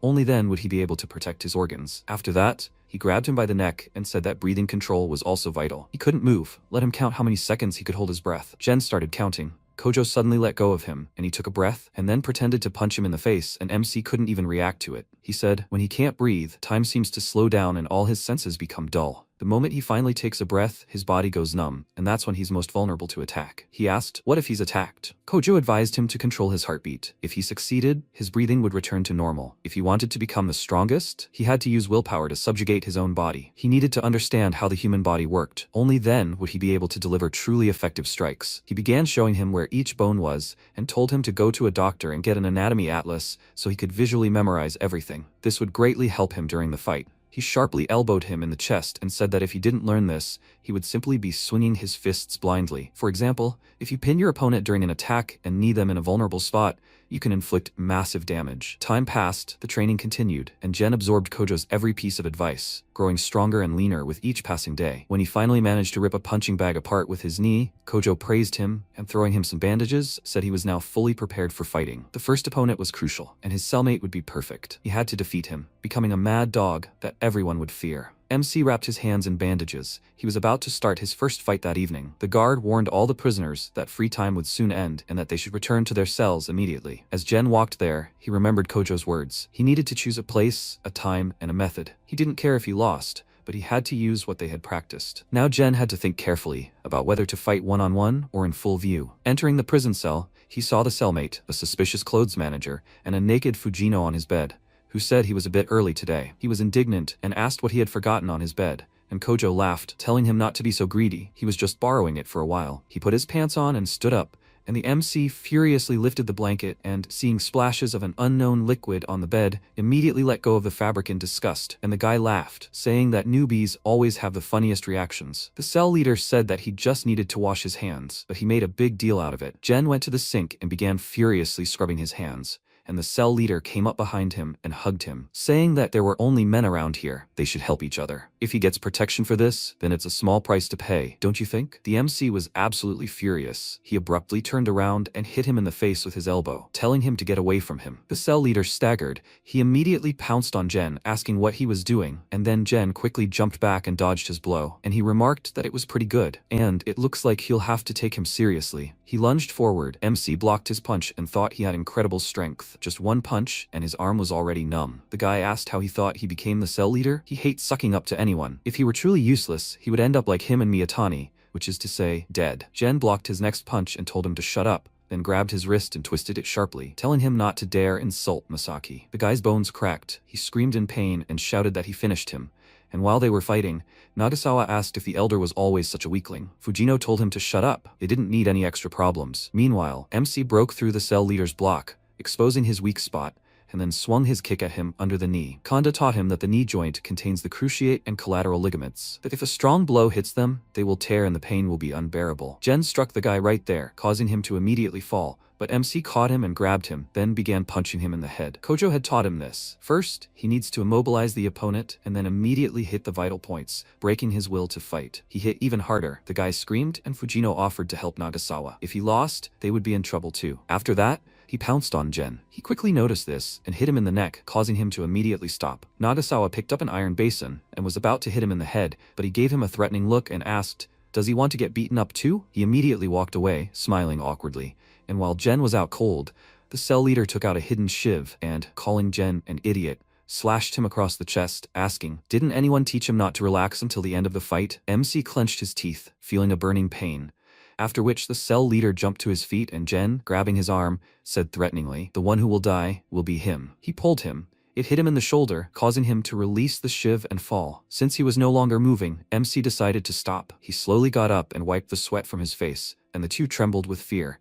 And then he declared, "From now on, he will be the cell leader." The warden walked around the block, announcing lights out in 10 minutes. By this time, the other prisoners had already arrived, and Jen still could not believe his victory. His cellmate passed him and brushed his shoulder, breaking his train of thought. MC, seeing Fujino and Nagasawa making his new bed, was surprised and said they shouldn't do that. The guys told him that those were the rules, and he shouldn't relax just because he was now the cell leader. A protruding nail always gets hammered down. He asked what happened to the cell leader who lost, and Fujino asked if he was really worried about him. The fate of losers is always pitiful, and besides, he won.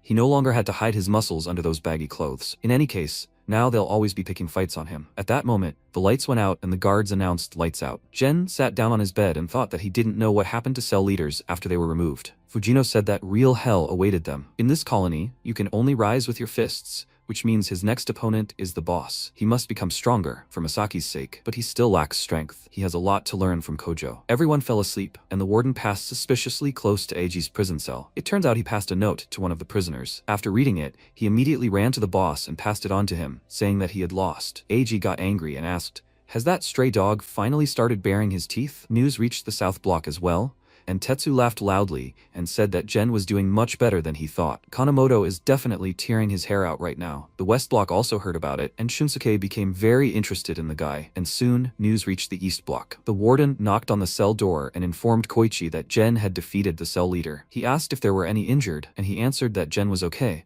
but the cell leader was seriously injured. He thanked him for the news, and the warden left, wishing him good night. After that, Koichi went to the window and thought that this would turn into a real headache. Morning came. MC came to the cafeteria and everyone started glancing at him and whispering. Everyone's reaction was completely different from after his victory over Kiyama. Was it because this time he was fighting for rank? Shunsuke suddenly appeared next to him. He crouched down and asked, "His name is Amamori Gen, right? And he is the leader of the West Block, Kazami Shunsuke." He asked if it hurt him to walk around the North Block like that openly. He smiled and told him that he was friends with Kanemoto, so everything was fine. However, he would have been furious if Tetsu had shown up here. MC immediately asked him what he wanted. He clearly hadn't come here for small talk. Shunsuke whispered that Kanemoto wouldn't let him go so easily, but he saw potential in him, so he decided to lend him a helping hand. He asked what exactly he meant, and Kanemoto said he'd protect him if he became his spy. He was the block leader after all. It was easy for him. After some thought, Jen firmly refused, and angrily asked if he thought he could handle Retsu alone. He replied that the fact that he was trying to recruit someone who was being watched so closely meant he had no allies at all. He was right?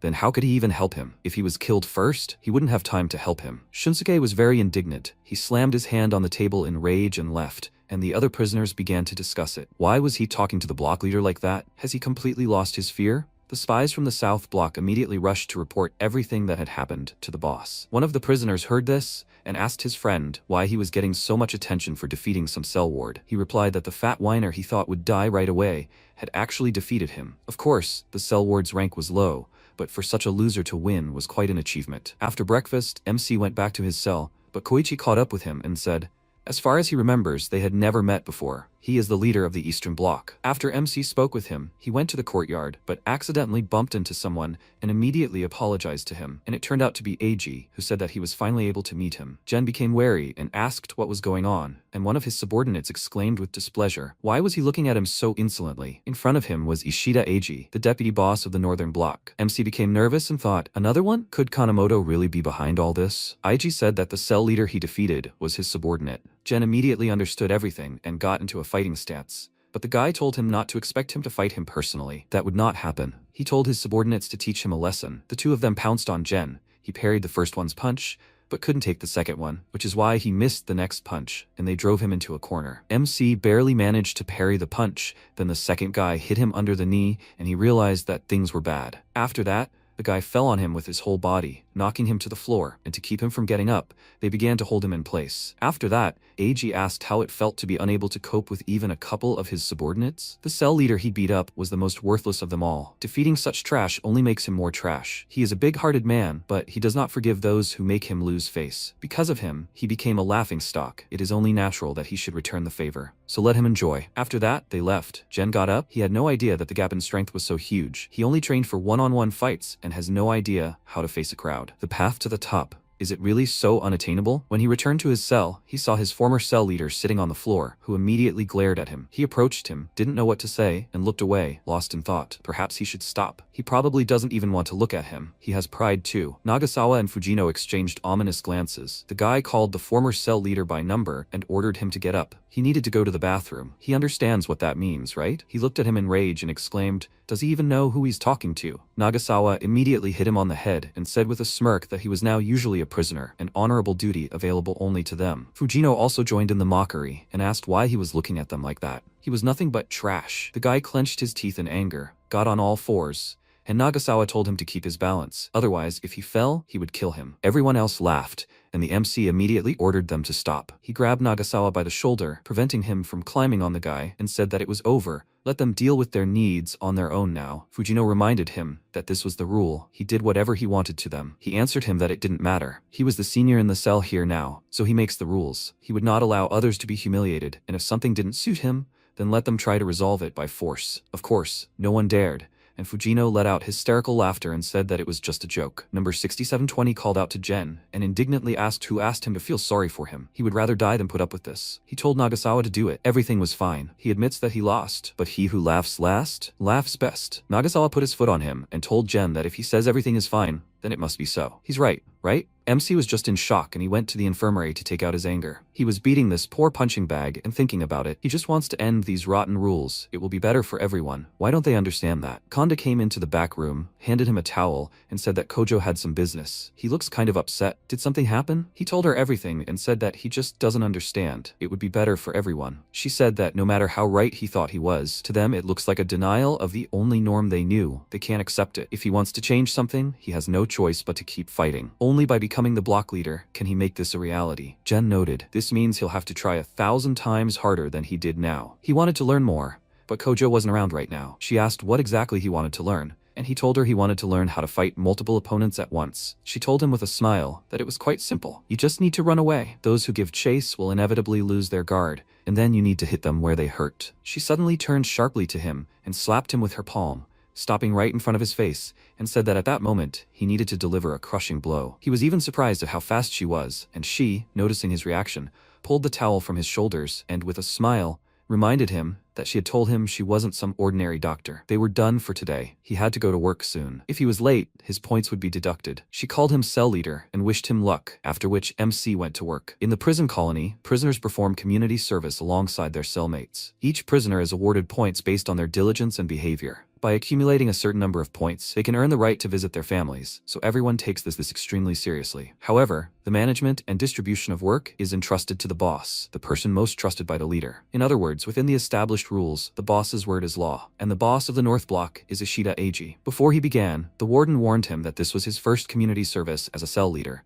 so he should listen carefully. If even one of them fails, everyone's points will be reduced. Did he understand? After receiving the answer, he opened the door and ordered everyone to get to work. Jen thought that if things continued like this, he would soon be able to see his mother. He wondered how she was. As he followed the guard, his cellmates stood to the side, and Nagasawa quietly told them all that Eiji was going to do the same thing to Jen, so they shouldn't even think about interfering. They all agreed with him, and the guys standing in the sterilization area saw Jen coming and got ready. He approached them with a cart and said he needed sterile trays, and the inmate carefully pulled a stack of trays out of the equipment and put them in his cart, warning him that they had just pulled them out and that it was about 200 degrees there. MC rolled the cart further, but the wheel jammed and it no longer moved. He told the guys to give him another cart, but they told him that they didn't have any spares, so they couldn't help him and that he should look for one himself. He turned to his cellmates, offering to move the trays to their cart, but Nagasawa said that there was no room for anything else. Several prisoners passed by him and asked, "What's wrong? Was he chickening out? This is so disappointing." Jen was furious. He immediately realized that these idiots were doing this on purpose. He grabbed the guy in the sterilization zone by the clothes, and his cellmates immediately approached him, trying to stop him,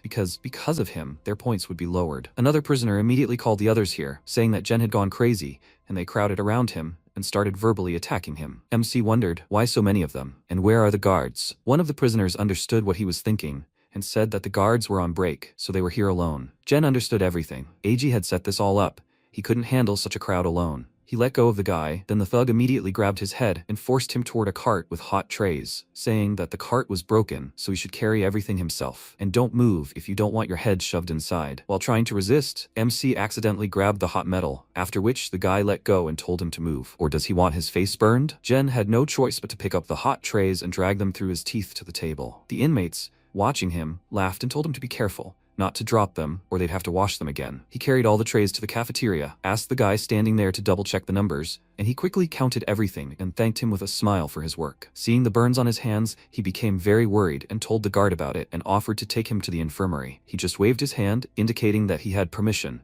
and then they went out into the corridor. MC looked around and immediately noticed they weren't heading in the direction of the first aid station. He stopped, and the guy turned to him and asked, "What's wrong?" He replied that the first aid station was in the wrong direction. What was he even planning? Several guys approached them, and that prisoner told him that he planned to help him with treatment. That was obvious. They grabbed him and said that these were Eiji's orders, and that he shouldn't even hope for escape. Meanwhile, Fujino was watching all this and worriedly asked if this was too much. His friend asked if he was going to question Eiji's methods, or if he wanted to experience it himself. He excitedly shook his head from side to side, and Nagasawa said if he doesn't want to get hurt, he should keep his pity to himself. Meanwhile, those guys took Jen to a refrigerator and dragged him somewhere. He tried to break free, but one of the prisoners told him to stop whining. The guards don't look in such places. Well, now he'll get a gift from Eiji. Let him properly heal his wounds. They dragged him to a pipe and a red valve, which was obviously very cold. They forced him to touch it, and he immediately felt a searing pain from the cold, and he clenched his teeth, thinking he was a fool. What an idiot he had been. Violence is everything here. Force is the only law, and he had to accept it. Otherwise, he wouldn't survive. They made him hold his hand on the valve for a few seconds, then forcibly tore it off, leaving pieces of skin behind. He screamed in pain, called them idiots through his teeth, and thought he had tried so hard all this time, and yet he had to continue to endure this. So be it. No matter how hopeless it was, he would fight until the death. He clenched his wounded hand into a fist and lunged at the guy holding him, then punched him in the face with all his might, and the other guys immediately pounced on him. He forced himself to remember Konda's instructions. He needed to start running immediately. Then the enemy would definitely relax. He blocked a blow from one of the prisoners and hit him in the vulnerable spot with one decisive blow. Hearing the noise, the warden immediately came to the refrigerator and exclaimed, "What are they doing here?" He dispersed everyone, telling them to get back to work. If they made even one more sound, they would not get any points today. The prisoners had no choice but to obey him. And then the guy who brought Jen here told him that next time he would not be so lucky. MC gritted his teeth and thought that the guard saved him. IG is trying to harass him, hiding behind work. Unlike Megao, he is very cunning, so he cannot defeat him with strength alone. Now he wonders what he will do next. When Koichi came to him, he said that there is a way to avoid bullying, even if he does not become stronger. Let him go to his east block, he will protect him. Now Jen wondered what he should do. Time passed. MC trained with Kojo as usual, but he was constantly lost in his thoughts and took his punches. When he fell again, Kojo noticed that he was so thoughtful. Did something happen? He apologized to him. It was all because he was denied a meeting with his mother because he didn't have enough points. If he tried harder, maybe they would see each other soon. That's what the guard said. Now he asked Kojo if his meeting with his mother was cancelled because he was weak. He answered that most likely it was true.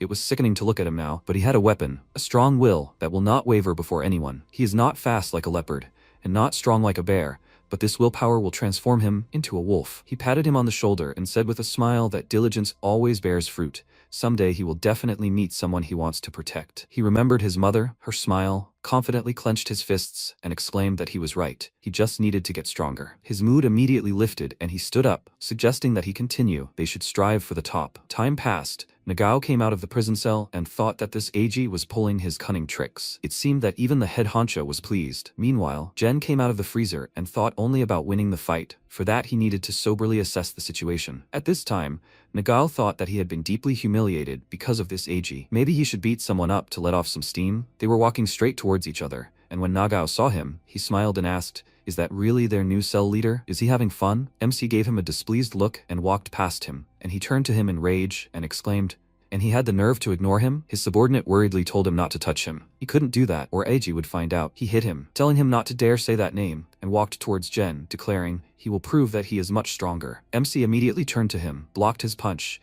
and his hand trembled from his incredible strength. If he only defended himself, he would lose. Kojo said that a person's weak point is the lower jaw. He would hit there. He threw a punch, deciding not to give him a chance to counterattack, and lunged, but he missed. And then Nagao took advantage of this and grabbed his arm, then kneed him in the face, causing him to stagger and have to step back. The bully asked, "Is that all he can do?" Gathering his strength, Jen ran towards him, crouched down and swung at him on the inside of the knee, causing him to immediately fall, and he realized that his weak point is his legs. Leaning against the wall, Nagao stood up and clicked his tongue in annoyance, asking if he had underestimated him. He ordered the guys to finish him off, and they all pounced on him, and while he was blocking one of the blows, Nagao attacked him from behind and hit him. He nervously clenched his teeth and thought there were too many of them. Then he noticed that the door to the cold storage room was opened and immediately ran there. Nagao exclaimed after him, "Does he think he can run?" He disappeared behind the doors. Nagao motioned for the guys to stay there and grinned, saying that if he wanted to play hide-and-seek, then he didn't mind. But this was a deadly game. If he caught him, he was finished. He entered the cold storage room, carefully walked to the center and told him not to hide. He heard quiet footsteps, but since it was dark, he couldn't see Jen, so he punched him in the face with all his might, ran past him, and ran out of the cold storage room. Nagao wanted to chase him, but when he saw him closing the door, he yelled in rage at him not to dare do that. He slammed the door right in front of him, locked it, and Nagao loudly screamed that he would send him to hell. The cold storage room was minus 150 degrees Celsius, and Nagao had a hard time there. Soon, news of this incident spread throughout the colony. A guy in the yard mockingly told his friends how Jen simply slammed the door in his face, and all they could do was listen to the pathetic screams of that thug. Another group of guys approached them and ordered them to get out of there, because this was their territory, and the guy mockingly said, "These are the subordinates of that frostbitten loser." Did he even manage to thaw out? Otherwise, he might not even be able to go to the bathroom without problems. His friends laughed, and the prisoners from the other group angrily called them idiots and exclaimed that their boss was only angry because EG was pulling tricks behind his back, while they themselves always acted like brothers. He exclaimed in response, "That's a bold statement for someone whose boss lost to a newbie." They continued arguing, and the prisoners standing aside said that because of that incident, AG's dogs had completely lost their fear. Nagao would definitely try to get even, and it wouldn't end well for Jen. Evening came, all the prisoners ran somewhere, and MC stopped one of them, asking what happened. He pushed him away, telling him to stay out of his way, and ran on, and Jen wondered if they were heading to his cell. They crowded at the entrance. MC ordered everyone to disperse, and was surprised to see the former cell leader sitting on the floor and nervously tearing his hair. He asked what had happened, and Koichi told him that Nagao had taken out his anger on him because he couldn't reach him. Jen asked what he was doing there, and he told him that he was still waiting for his answer to his proposal. He was only able to grow up because this guy hadn't kept an eye on him, and that was what had provoked Nagao's rage. He begged AG for help,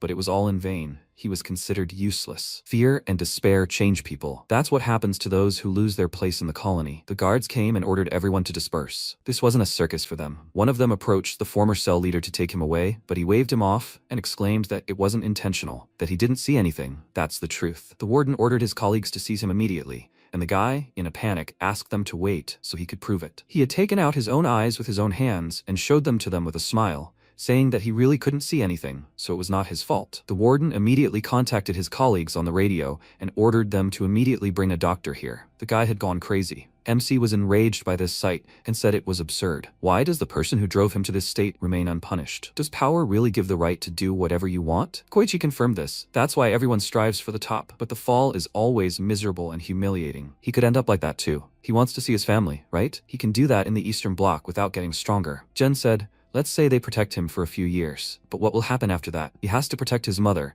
and Kanemoto won't leave him alone. If he's weak by then, how can he fight them off? He doesn't need temporary peace. He needs even more strength." Koichi shook his head with a smile, then told him to be careful. Nagao will definitely want revenge. He's very dangerous when he's angry. He waved goodbye and said his offer still stands. Let him come to the Eastern Bloc if he wants. The next day, during their free time, everyone gathered in the courtyard. The warden came and ordered everyone from the South Block to return to their cells. As their free time was over, and as they were leaving, Nagao gave them a disdainful look and said that even Shibahara was here. They had been taking him for a complete idiot lately. Kai Shibahara is the general of the South Block. He was locked up for robbery and cruelty to animals. The guys from the South Block started to be led away, and Nagao wanted to let off some steam on someone, but his subordinate said that now was not the best time. The boss had just warned him. He exclaimed that the main thing is that the victim is not Jen. He walked towards the other prisoners and exclaimed that today he would grind them into dust. He would show them who is boss here, so that they would never dare to mock him again. He waited until Kai passed him, put his foot in front of him so that he would brush it,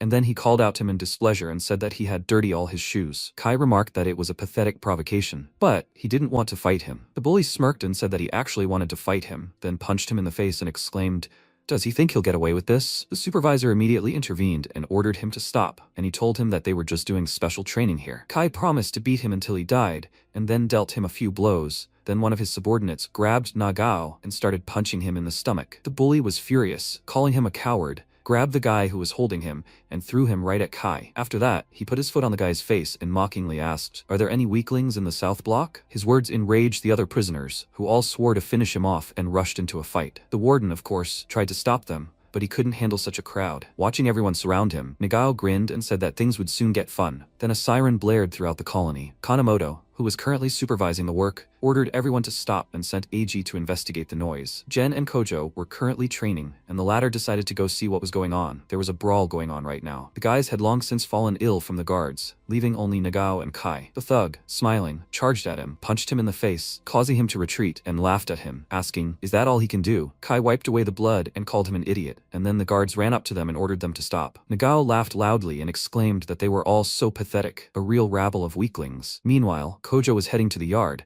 Koichi was waiting for him at the corner, and he asked, was he here again because of Jen, or did he just come to look at them? He answered that he came to see him. He understands everything himself, right? What they are planning is very dangerous. They must not involve Jen in this. Kojo told him that it was his choice, and he asked, but this was exactly the decision he was waiting for, right? He understands everything, but he should not drag outsiders into this. It is not too late. You should not let him go down his path. Some time passed after this conversation. MC was practicing punches on the punching bag as usual, and Kojo noticed that he was all fired up. Did the victory over Nagao give him confidence? He told him that he wouldn't call it a victory. The gap between them was still huge, and he needed to train hard if he wanted to defeat him in a fair fight. Kojo asked, did he know that he had made him really angry? He told him that he knew that, but running away was just postponing the problem, so he had to become stronger, no matter the cost. Besides, if he couldn't protect himself, he wouldn't be able to protect anyone else. Kojo wondered if he was that simple-minded or just an idiot. He said that since he had decided that Nagao was his next target, they would begin a special training regimen. Let him be ready. They would start tomorrow. MC was full of energy and agreed. Meanwhile,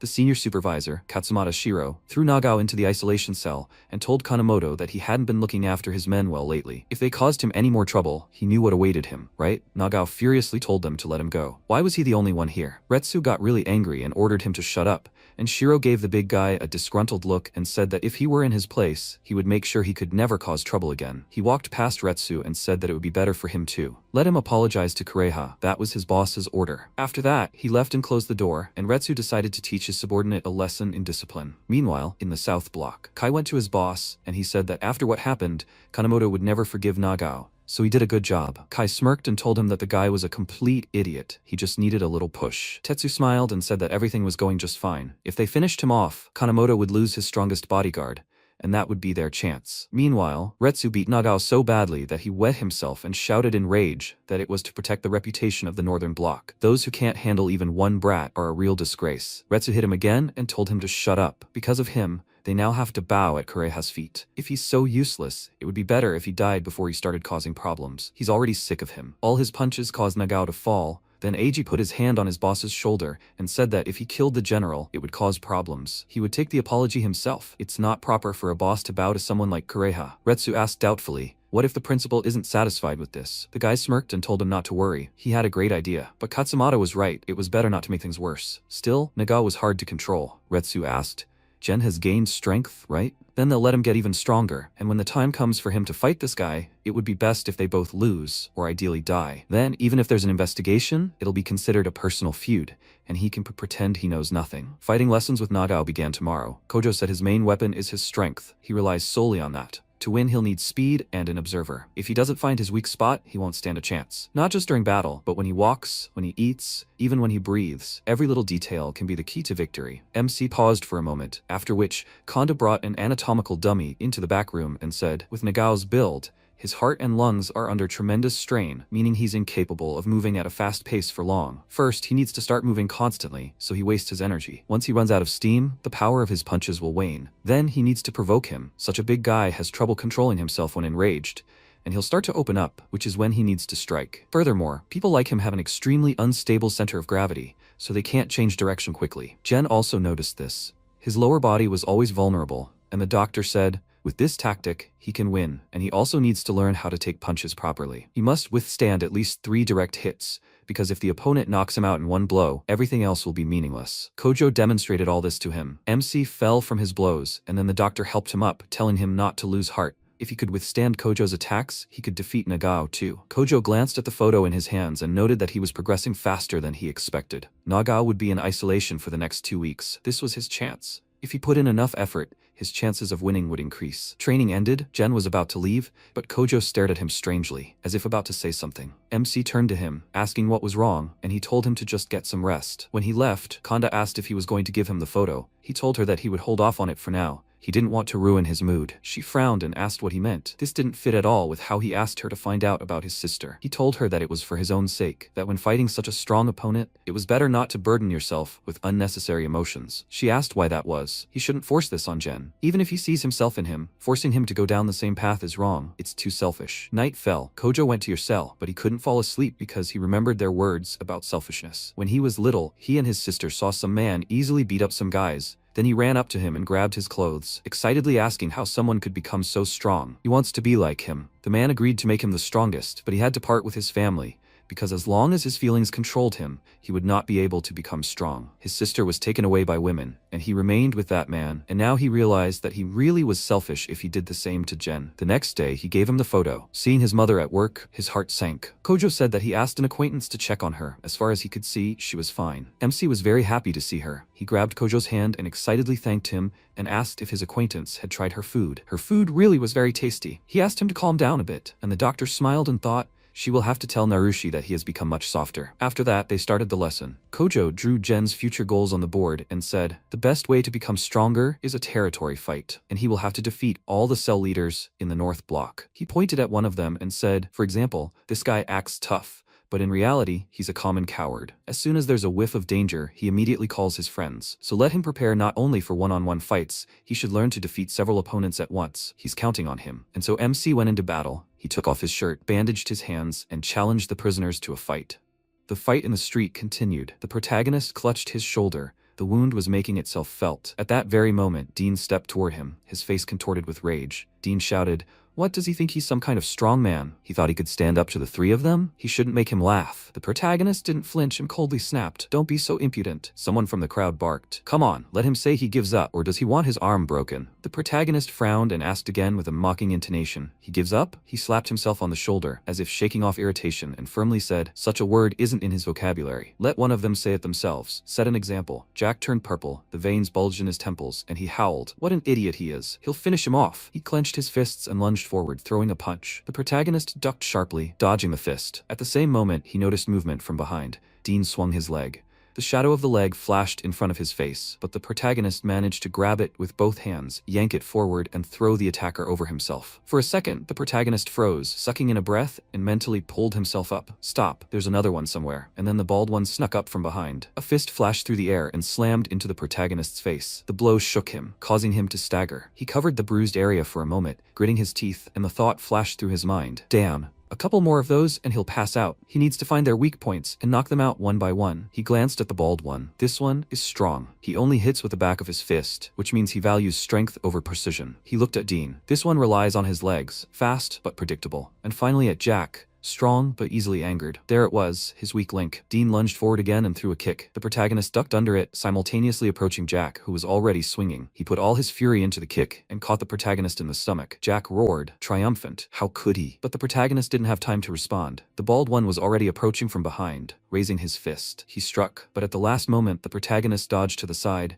and the bald one's fist crashed right into Jack's face. The bald one screamed, "Don't you dare!" It was too late. Jack grabbed his face, breathing hoarsely. The protagonist darted forward, and a thought flashed through his mind. Now, he hooked Jack's leg, knocking him to the ground, and immediately followed up with an elbow to the face. Looking back at the others, the protagonist chuckled to himself. It's not over yet. With a quick movement, he unwound part of the bandage from his hand and rushed towards Dean. In one step, he was at his side, sharply wrapped the bandage around his neck and yanked it towards himself, knocking his opponent to the ground. The bald man rushed to help, throwing out a fist, but the protagonist managed to intercept his hand and immediately landed a blow from below upwards, right on the chin. The bald man recoiled, clutching the bruised area. Dean, already sitting on the ground, rubbed his neck and muttered dully, "What should they do? He's stronger than they thought." The bald man gritted his teeth and muttered, "There's no point in thinking about this. There's no way to escape." He clicked his tongue in irritation, then rushed into the attack again. The bald man followed him, and the thought flashed through his head, "We need to push together. There will be no second chance." The protagonist didn't try to block every blow. He retreated, catching the rhythm, and waited, thinking, first, knock his center of gravity off balance. Deprive him of his support, let him lose his balance. When Dean lunged forward again, the protagonist slid to the side and landed a precise knee strike. The opponent's coordination failed, and at the same second, the protagonist added a sweep and then a sharp jab from behind, knocking Dean to the ground. The bald man hissed through his teeth, "This can't be." He rushed into the attack again, shouting, "There's no way he'll lose to scum like them." The protagonist put out his hands, blocking the onslaught, and for a moment felt the power imbued in each of his blows, thinking, what power? But if he hits with all his might, he loses his balance, so he needs to lure him out. Let him open up. He lunged forward, provoking him, and as soon as the bald man put all his weight into the swing, the protagonist stepped inside the range, struck the vulnerable spot, and immediately continued the series, not giving his opponent time to recover. He thought victory is his. The crowd, who had been watching silently until then, suddenly opened their mouths. Someone whispered incredulously, "He's just a common prisoner?" In 2 weeks, the protagonist fought all the senior prisoners in the North Block and won an absolute victory. The convicts watching the fights joyfully shouted, "Senior Gen, he's the best!" Nagasawa smiled and giving a thumbs up confidently said, "He's the strongest. The strongest in the North Block is their senior." Then he brought the protagonist a uniform and quietly said, "He's done well." Following this, he handed him a change of clothes and added, "Does he want a drink? He'll get it now." The protagonist silently took the clothes and slung them over his shoulder. Nagasawa watched him go and asked with a slight grin, would he like a massage? From now on, he would bring him clothes himself. The protagonist walked forward, the same thought spinning in his head. This isn't enough. Fighting the cell superiors was still too weak. He needed to grow. With this victory, the protagonist's name spread throughout the block. No one called him a loser anymore. But with fame came new shadows. Not everything the victory brought was good. Meanwhile, in the visiting room, Shunsuke tilted his head and asked, "Where is Retsu?" Tetsu, sitting opposite, chuckled and replied, "He knows, doesn't he?" Nagao screwed up. The weaklings he looked down on are now squabbling among themselves. He's probably too embarrassed to show his face. Shunsuke smiled, agreeing, "Right. He must be worried about Gen's rapid growth." Tetsu glanced down at his hand as if checking something, and said calmly, "If Gen really does defeat Nagao, he'll be in great demand." He looked away and added, "Yeah, the atmosphere has gotten really dark. It had to rain on the day of the shipment, of all things." Shunsuke countered. There was no sign of rain. Koichi folded his arms and shrugging, said, "It happens. Fine, they're moving out too." After a while, guards walked around the rainy street with flashlights, picking out narrow corridors from the darkness. Meanwhile, in the storage facilities, prisoners were carrying boxes of goods. Shiro stepped forward and asked, "How much did they have?" Retsu, walking behind, calmly replied, 12% more ice and powder than required. He raised an eyebrow slightly and added, "To produce so much even after all that chaos is impressive. He's a genius at this sort of thing." Retsu nodded briefly. They were continuing as usual now. The warden abruptly ordered him to wait, waved his hand to the side, and the convicts immediately set the boxes down on the floor. Then he pulled out a folded piece of paper and, looking directly at Retsu, said, "He shouldn't relax just because he thinks they can't hear him. This time they'll change their method." He pointed at the package and continued, "He was to collect this surplus. It would be shipped later." Retsu frowned. This was Tetsu's job, wasn't it? What exactly did he mean? The warden paused, then spoke more quietly but firmly. "Retsu, the higher-ups still don't know about the death of that crazy former leader." The director hushed everything up. He leaned a little closer and added, "Was he going to repay the kindness with betrayal? If he did his part, he would be rewarded accordingly." Extending his hand, he finished calmly. Whatever Nagao did, it wouldn't affect him in the least. Even when he got out of here, The Kuriyama Association wouldn't abandon him. After a while, Nagao left the room, rubbed the back of his head, and muttered under his breath, "Damn, my hands are itching to make something louder." He was released from the punishment cell. Dean approached him and, smiling without unnecessary impudence, asked, "Does he need any help?" Nagao paused for a second, as if he didn't immediately understand the question, and then asked, "Huh?" Then a wry smile touched his lips, and, lowering his voice slightly, he added, "Let me think. How about the heads of Eiji and Shiro?" Dean laughed slightly, but there was a hint of nervousness in it, and he playfully cried out, "Please, have mercy." At that moment, Retsu approached them and calmly said, "That's it." He left. Nagao immediately straightened up and, bowing his head slightly, apologized for the inconvenience. Retsu nodded reservedly. He would have to be more careful in the future. He replied curtly, "Of course." He frowned and quietly asked, "But what should they do with Gen? He's completely lost his cool." Retsu frowned, stepped forward, and said firmly, "He'll give him a chance. And there's one more thing only he can do." Meanwhile, the protagonist sneezed loudly. Kanda turned sharply to him and shouted. The last thing she needed was to catch a cold at such an important moment. The protagonist smiled, looking at her, and calmly said, "It's probably Nagao remembering him." Kojo, standing nearby, chuckled. "Most likely, he's already been released. Knowing Retsu, he won't let this slide after being disgraced." A clash was inevitable. Kanda immediately shoved a thermometer into the protagonist's mouth, turned her gaze to Kojo, and asked, "Does he have a plan?" Kojo crossed his arms, thought for a moment, and replied, "Retsu aside, Eiji is very cunning. He could be planning something truly dangerous, which means they need to strike first." The protagonist yelped sharply as Kanda inserted the thermometer a little deeper. She, ignoring his reaction, added, "By the way, there's something that worries her. The former leader of the Gen Chamber died of his own free will, but the management quickly shut down the investigation." Kojo narrowed his eyes. "Did they shield Retsu?" Kanda nodded briefly and firmly confirmed, "Exactly." She lowered her gaze to the thermometer scale, frowned, and continued, "But Nagao will most likely be disposed of. He killed them in such a short time. Does he think Retsu would protect such a scumbag, even if it becomes his weakness?" The protagonist clenched his fists and firmly declared, if they were protected, he would finish them both off. Nagao must answer for what he's done. Kojo smiled, glancing at his face, and noticed he had a good attitude. Kanda folded her arms across her chest, sighed loudly, and said sternly, "Zeal is commendable, but he mustn't ruin his body. He must be in perfect shape. At this level, even the slightest mistake could be fatal." Kojo silently took off his outerwear and resolutely said, "There's no time to waste. He must train to the point of exhaustion. He must show him all his determination." The protagonist immediately took a stance and abruptly shouted, "Attack!" Meanwhile, a prisoner burst into the room breathing heavily and shouted, "This is bad." He held out a letter and added, "This." Eiji slowly took the letter, glanced at it, and asked, "What? A challenge to a fight?" Then he unfolded the letter, read a few lines, and, handing it to Nagao, said coldly, "They are of no value." Nagao snatched the letter, ran his eyes over it, and his face instantly turned purple, veins bulging in his temples. Through clenched teeth he muttered, "This idiot even decided to issue a challenge." After a while in the dining hall, one of the prisoners glanced sideways at his comrade and said, "Gen issued a challenge." He shrugged indifferently. Everyone is already talking about it. The first one didn't let up and asked, "Who does he think will win?" Another guy slammed his palm on the table and shouted, "It's obvious, isn't it? No one can overcome the boss's monstrous strength." The first prisoner nodded, but a note of doubt crept into his voice. Of course, Gen has been strong lately, but, frankly, they are on completely different levels. At that moment, Ponytail raised his hand and shouted loudly, "Attention! Time to place your bets." Someone from the corner snorted, "There's no point in betting. The result is already clear. Anyone who bets on Gen is a complete idiot." Before he could finish speaking, a tray flew at his head. He clutched the bruised area and howled, "What's going on here, huh?" Fujino was standing nearby. He stepped forward and barked, "Shut up! He just insulted their cell leader, didn't he?" The guy pointed a finger at the crowd and yelled, "Ask the others. Nobody here believes Gen will win. And he still picks a fight." Fujino frowned in irritation and snapped, "Some people here do." Ponytail stared at him in surprise. "Oh." Fujino slammed the bag onto the table with a dull thud and said firmly, "He'll bet everything he has on their cell leader." Night. In a rare moment of calm, a prisoner ran down the corridor, shouting as he ran, "Hurry, or he'll miss this." At that moment, Eiji entered the room and calmly announced, "Nagao has already moved out." Retsu sat opposite, leisurely lighting a cigarette. He blew out a thin stream of smoke and asked, "Is everything ready?" Eiji nodded. "Yes, everything is in place." In the dark, Nagao's vision is even worse than usual. If something unexpected happens, he will panic. Retsu squinted. Does he think he can pit them against each other? Eiji smiled slightly. Yes, Gen is not so flawless, but this will be enough to bring down Nagao. After a while, the prisoners began to gather at the scene of the fight. They squeezed through the narrow passage, snapping at each other. "Don't push! Why did he even come earlier?" Ponytail did not calm down and shouted, "Anyone else want to bet? The bet is 1 to 25. Off to the side." One of the guards leaned towards a colleague and quietly asked,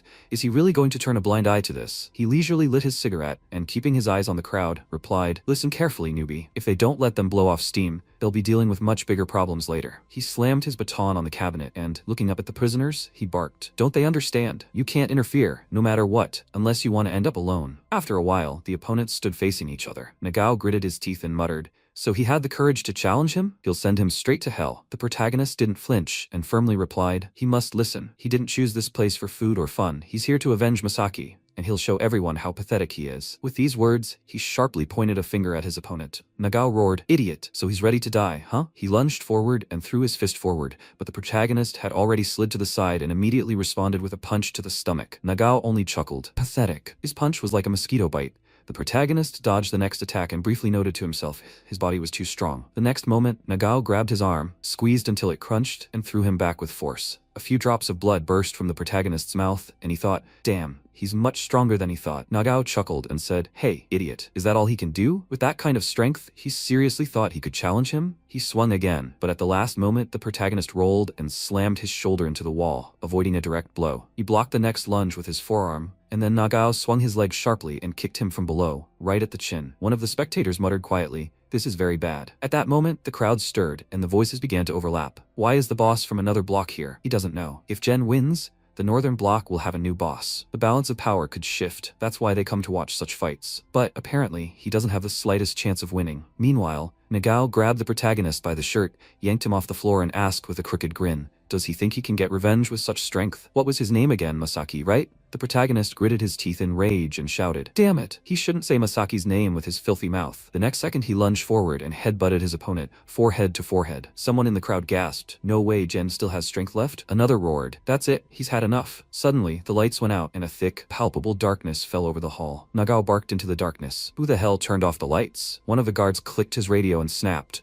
what's going on? The power's out in the block. His colleague immediately barked. Everyone stay put. A calm but stern voice came over the radio. Repairmen are on their way. They'll send security there for now. Whispers crept through the hall. The lights were out. And what will happen to the duel? Maybe Jen will escape. It's impossible to continue in such pitch darkness. You can't see a damn thing. But at that moment, the protagonist quietly stretched his shoulder, as if checking if everything is intact, and his eyes seemed to glow in the darkness. Not long before, the blindfolded protagonist turned to Kojo and asked, why the blindfold? Kojo stood opposite him, arms folded, and calmly replied, the eyes are a person's weak spot. In combat, they're the easiest to target. In case he ever loses his sight, he needs to prepare for it in advance. By wearing the eye patch, he can train his other senses. His reactions will certainly be faster, but the ability to maintain composure in a critical situation is a huge advantage. He shouldn't rely on sight. What the eyes see isn't always useful. The next second, Kojo sharply punched the protagonist in the face and firmly declared he must feel with his ears and skin. When he relies only on sight, his body is the only thing he can rely on. He had to imagine it.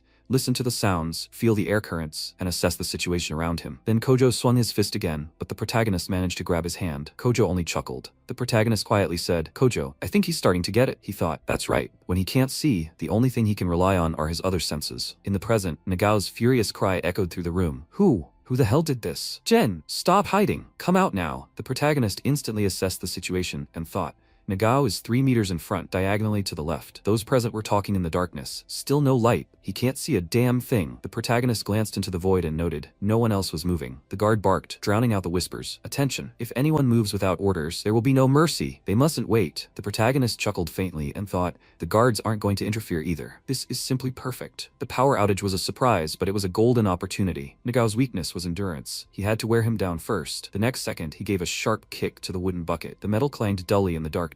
Nagao immediately swung his fist and roared. He's got him. He can't escape. He struck with fury where the sound had just been and mercilessly smashed the bucket to splinters.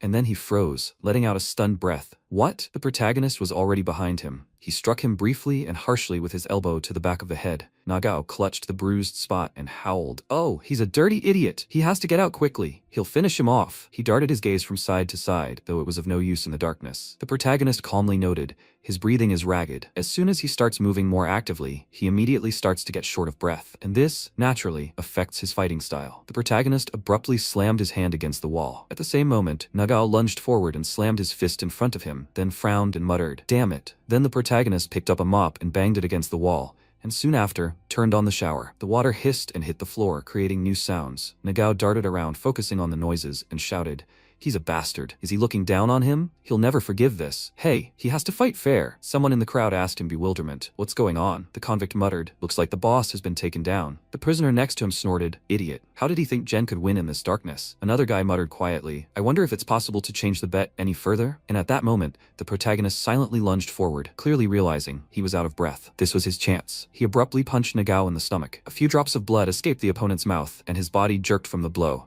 Without giving him time to recover, the protagonist immediately tripped Nagao and knocked him to the floor. Nagao began to rise, clutching the back of his head, and thought in panic he would definitely try to attack from below again. If he exposed himself, he would seize the opportunity. At that very second, he shouted into the darkness. Hey, he knows he's here. The protagonist quickly approached, mentally counting his steps. Now, if that's what he wants. He found himself behind the opponent. Nagao spun around, feeling the air move, and thought, there it is. He threw his fist forward, but the protagonist ducked sharply, dodging the blow. Then he swung, briefly remembering Kojo's words. Where did he think the most effective place to strike was? An image flashed in his mind, Kojo pointing to his chest and saying, here. He should aim for the third rib. If he did that, he could break 3 bones at once. The protagonist mimicked the blow exactly. Nagao choked on air, coughed, spitting out blood, and fell to his knees. And at that moment, a bright light burst into the room. One of the prisoners gasped in shock. Oh, the lights have come back on. Fujino raised his hand and yelled, pointing to the floor. Hey, look there. The boss has lost. All eyes darted to one spot. Nagao was indeed lying face down on the ground, breathing heavily, unable to rise. At that moment, the protagonist was heavily inhaling, trying to catch his breath. One of the prisoners, not believing his eyes, asked hoarsely, is he imagining this? The boss lost? Another prisoner burst into a shout. Gen won. The others just looked at each other,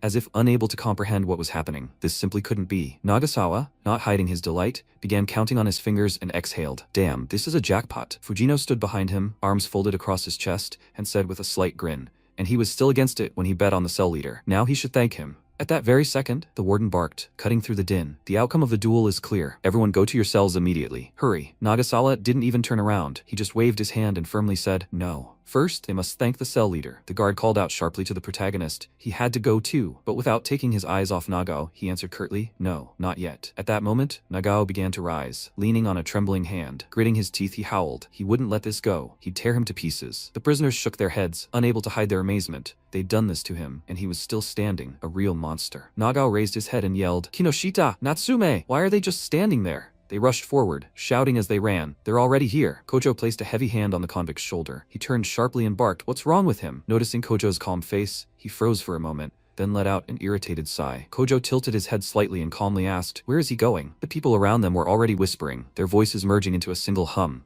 It was Kojo and Boss Koichi. He'd come to save the cell leader? Okay, Kojo, but why is the Eastern Bloc boss here? Fujino chuckled. Was this cell leader really that tough? Sam nervously shrugged. Maybe they'd bet on Jen now? Ponytail glared at him and barked. Don't be stupid. Nagao gritted his teeth, narrowed his eyes, and quietly muttered. I see. No wonder he'd become so bold. Fine. Then, he'd kill him right before their eyes. He swung his fist again and struck in front of him. The protagonist dodged slightly, noting to himself he had no strength left. He needed to finish this with one blow. The next moment, he saw Nagao, losing his balance, flying straight at him. The protagonist slid sharply to the side, and Nagao slammed his fist with all his might into a pipe running along the wall. The metal crunched, and a section of the pipe broke off and clattered to the floor. Nagao grabbed the broken piece, his eyes blazing with madness, and roared, oh, he's an idiot. This is his end. He must die. With these words, he swung the heavy pipe. The protagonist remained in his stance, calmly assessing the distance. He saw the metal approaching and thought, one blow and he's finished. Since he had the range advantage, retreating was useless. So instead, he would close in and strike. As the pipe rushed forward again, he abruptly dodged the blow, stepped inside the range, and with a powerful movement struck the opponent's arm, knocking the weapon away. Then he spun and stepped back slightly. Nagao grinned crookedly, grabbed the pipe again, and roared.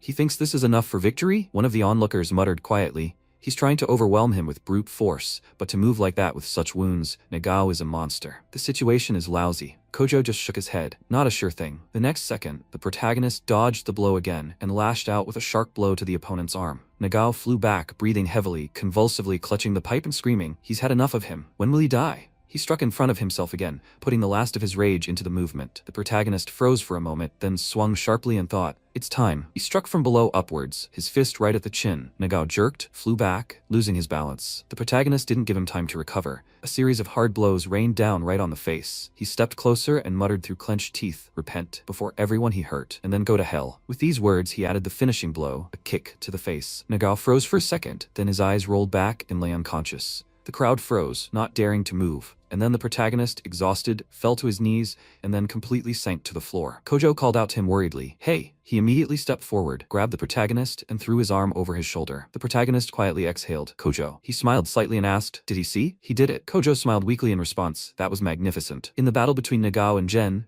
won. 24 hours ago, Retsu flicked the ash from his cigarette and calmly said, "It's time for Nagao to disappear." Eiji, standing behind him, tilted his head slightly. "What will the higher-ups say?" Retsu shrugged. "Everyone is worried about the way he's been acting lately. He thinks winning fights will make him superior to everyone else. We need to get rid of him before he starts acting up." He paused for a second, then added, almost to himself, he'd long wanted to see him and Gen devour each other. He could handle it, right? Eiji placed his hand on his chest and answered firmly, "Of course." If the outcome of the fight seemed uncertain, they would turn off the lights. That would make the duel much more interesting. Retsu frowned, just to make sure he didn't notice. If he couldn't even defeat Gen, then he was completely useless. In the present, Retsu silently poured a bucket of water right in Nagao's face. His eyes widened and he howled. Damn it, what the hell was he doing? Noticing Retsu in front of him, he froze for a moment, disbelieving. Boss? No, next time he definitely would. Before he could finish, Shiro coldly snapped. There would be no next time. That was the rule. He had to surrender. Shiro turned and walked away. Nagao, leaning on his elbow, tried to rise again and shouted, "No way, he can still fight." At that moment, Shiro, passing by Retsu, quietly said, "He knows too much. He must make sure he is eliminated." Nagao, as if he had not heard anything around him, hoarsely shouted, "Boss, he always worked hard for him." He calmly replied, "Yes, he appreciates it. Bye." Then the supervisor waved his hand to his colleague. "Follow him.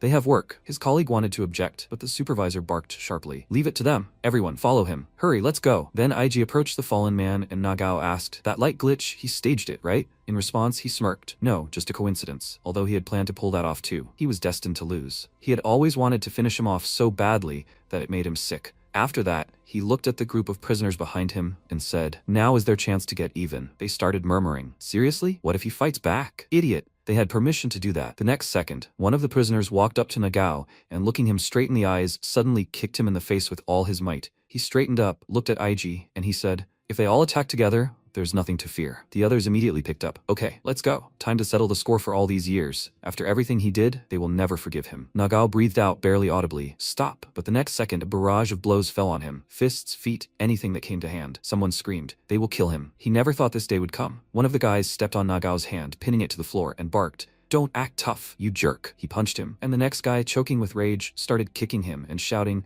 "Because of him, his brother died. He has to give him back, you idiot." Eiji watched this calmly for a few seconds, then waved his hand at his subordinate and said curtly, "Let them leave first, and they must report to the boss. The disposal is complete." Eiji headed toward the exit and, with a barely perceptible nod to the void, thought, "Goodbye, General." Sometime later, Shiro walked down a narrow corridor next to the director. Shiro noticed Retsu's progress lately had been simply brilliant. So what about Nagao? The director smiled slightly. Of course, he will keep his promise. Now is a crucial time because of the upcoming council elections, so he must make sure that no problems arise. Shiro chuckled softly. And yet, he didn't have to come here. He could explain everything himself. The director paused for a second, turned to him, and said calmly, "Shiro, the main thing is sincerity. If he's present in person, it will be easier for everyone to understand." He strode forward again and added, "If in 3 months he becomes a member of the city council, this colony will be at his disposal. The colony is both his personal achievement and his source of funding. He trusts him more than anyone.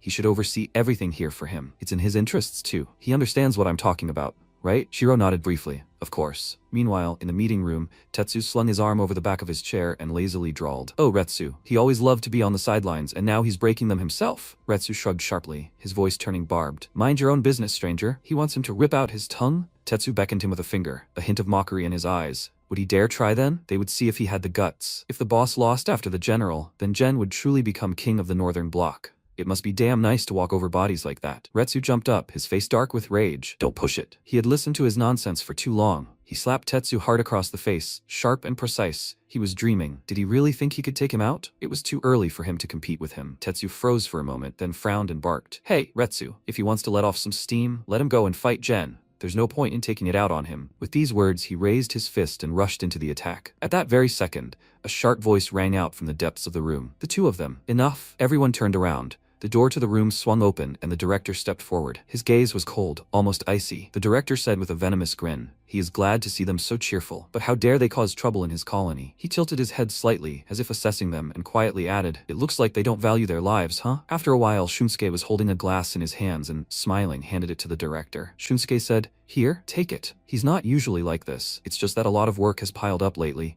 and Mr. Retsu is a little out of sorts. The director replied, he's apologizing. He didn't mean to scare them. He's just really worried. They will forgive him, right? Shinsuke smiled. Of course. Tetsu also smiled affably. He shouldn't bother so much for them. Retsu laughed awkwardly. The director added, they're all nice guys. It looks like he had nothing to worry about. He needed to discuss something important with them today. The judicial department was coming to inspect them. He wanted to tell them they were all being very diligent and obedient. They could handle it, right? Shiro barked. Is that clear? If they cause trouble, they'll go to jail instead of chilling out. But once they go to jail, they won't be able to live their lives like before, okay? So it's in their best interests too. They shouldn't make things difficult for him or themselves, Tetsu said. Everything is calm in the South Block. But what about Mr. Retsu's block? They're missing a leader. Won't he lose control of everyone? Retsu shouted irritably. It's none of his business. The supervisor cleared his throat, trying to stay within the rules. According to the rules, Jen should be the new boss. Retsu began indignantly. Him. Before he could finish, Shiro cut him off aggressively. He had no right to refuse. That was an order. He shouldn't let his personal feelings get involved. Here, rules come first. The director smiled softly. He should be a little more lenient, Shiro. By the way, wasn't he the one who sent Jen to the North Block to avenge his brother? Who would have thought he would become so strong? And that's not all. They don't know what the head of the judicial department is like yet, so he better not cause any trouble. For now, he should keep his temper under control. Once they sort this out, he can do with him as he pleases. Tetsu nodded. Mr. Retsu doesn't mind. The director said, then it's decided. Now about production. From now on, he must be more careful. Meanwhile, several convicts crowded near the ward, talking among themselves.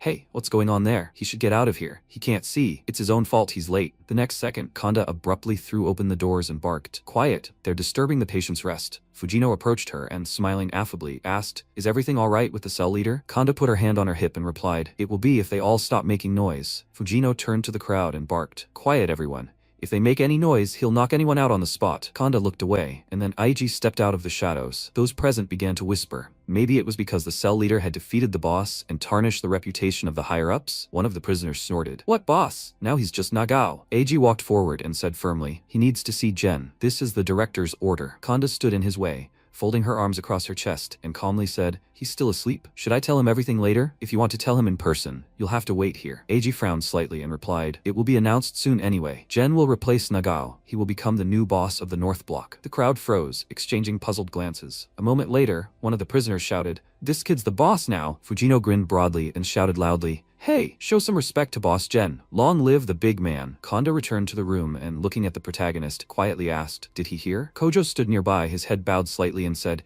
he'd expected something like this. So what was he going to do now? The protagonist sat up in bed and shrugged. He didn't know yet, but he didn't think he could just let it go. Kojo pulled a chair closer to the bed and sat down, looking straight at him. The director's orders were not to be questioned. An inspection from the judicial department would be coming soon. No mistakes could be tolerated. The protagonist frowned in surprise. The judicial department? Who were they? Kojo calmly explained. They inspect the facility's security and the prisoner rehabilitation process. And most importantly, they ensure discipline is maintained. A boss is needed to keep everyone in line and prevent unrest. For the director, who was running for the city council for the third time this year, the colony's success was of colossal importance. Any problems could affect the outcome of the elections. Usually it doesn't matter if one of the boss's positions is empty, but right now, someone who can keep everything under control is absolutely essential. The protagonist narrowed his eyes. How did he know about all this? How did he know all this? Kojo was silent for a moment, not looking away. At that moment, Kanda stepped forward and quietly said she would leave the rest to him, Kojo. He must definitely apologize to Jen properly. He asked in surprise, what did this all mean? Kojo placed his hand on the edge of the bed and said calmly, he apologizes for everything that happened before. He took you as an apprentice only to use you. He counted on confronting Retsu.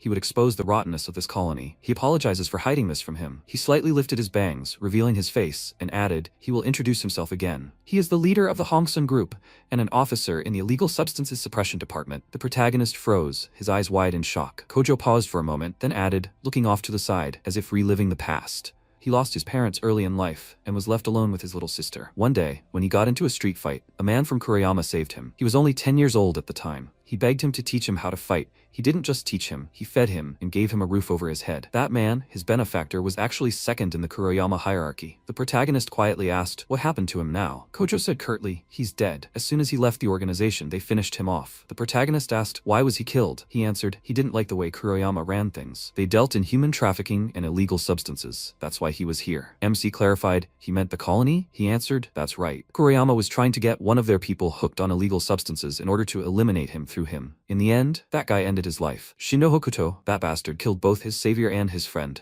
he will never forgive him. He paused, clenched his fists as if feeling that helplessness again, and continued. After that, I gathered people around me and founded a gang, and then I infiltrated here as a state control agent. With the approval of the authorities, he is collecting evidence here in a case of illegal substance trafficking, so that in one blow he can shut down both the colony and the organization. Kojo threw back his head, covered his face with his hand, as if hiding the shadow of old memories, and quietly added, he didn't want to drag him into this, but seeing his old self in him, he couldn't ignore him. He wanted to be a support for someone, just as he was for him. If he gets stronger and makes a stir in the colony, they will have a real chance of getting evidence. He lowered his hand and looked straight at the protagonist. Forgive me, he doesn't have to become a general. Koichi will protect him. The protagonist exhaled slowly, his face contorted with a mixture of pain and bitterness. This is terrible. He trusted him all this time. Why had he kept silent? It was unfair. He gripped the edge of the blanket tightly, then suddenly relaxed his fingers and said firmly, but of course, he will help him. Kojo bowed his head slightly. His voice became quieter. He's not angry with him. The protagonist smiled bitterly. He was very angry, but he could have simply walked past. But he didn't. If he had been left alone, he would have ended up the same as Masaki. Kojo nodded, accepting this bitter truth, and after a short pause asked, could he ask something? About the cause of Masaki's death. According to the autopsy results,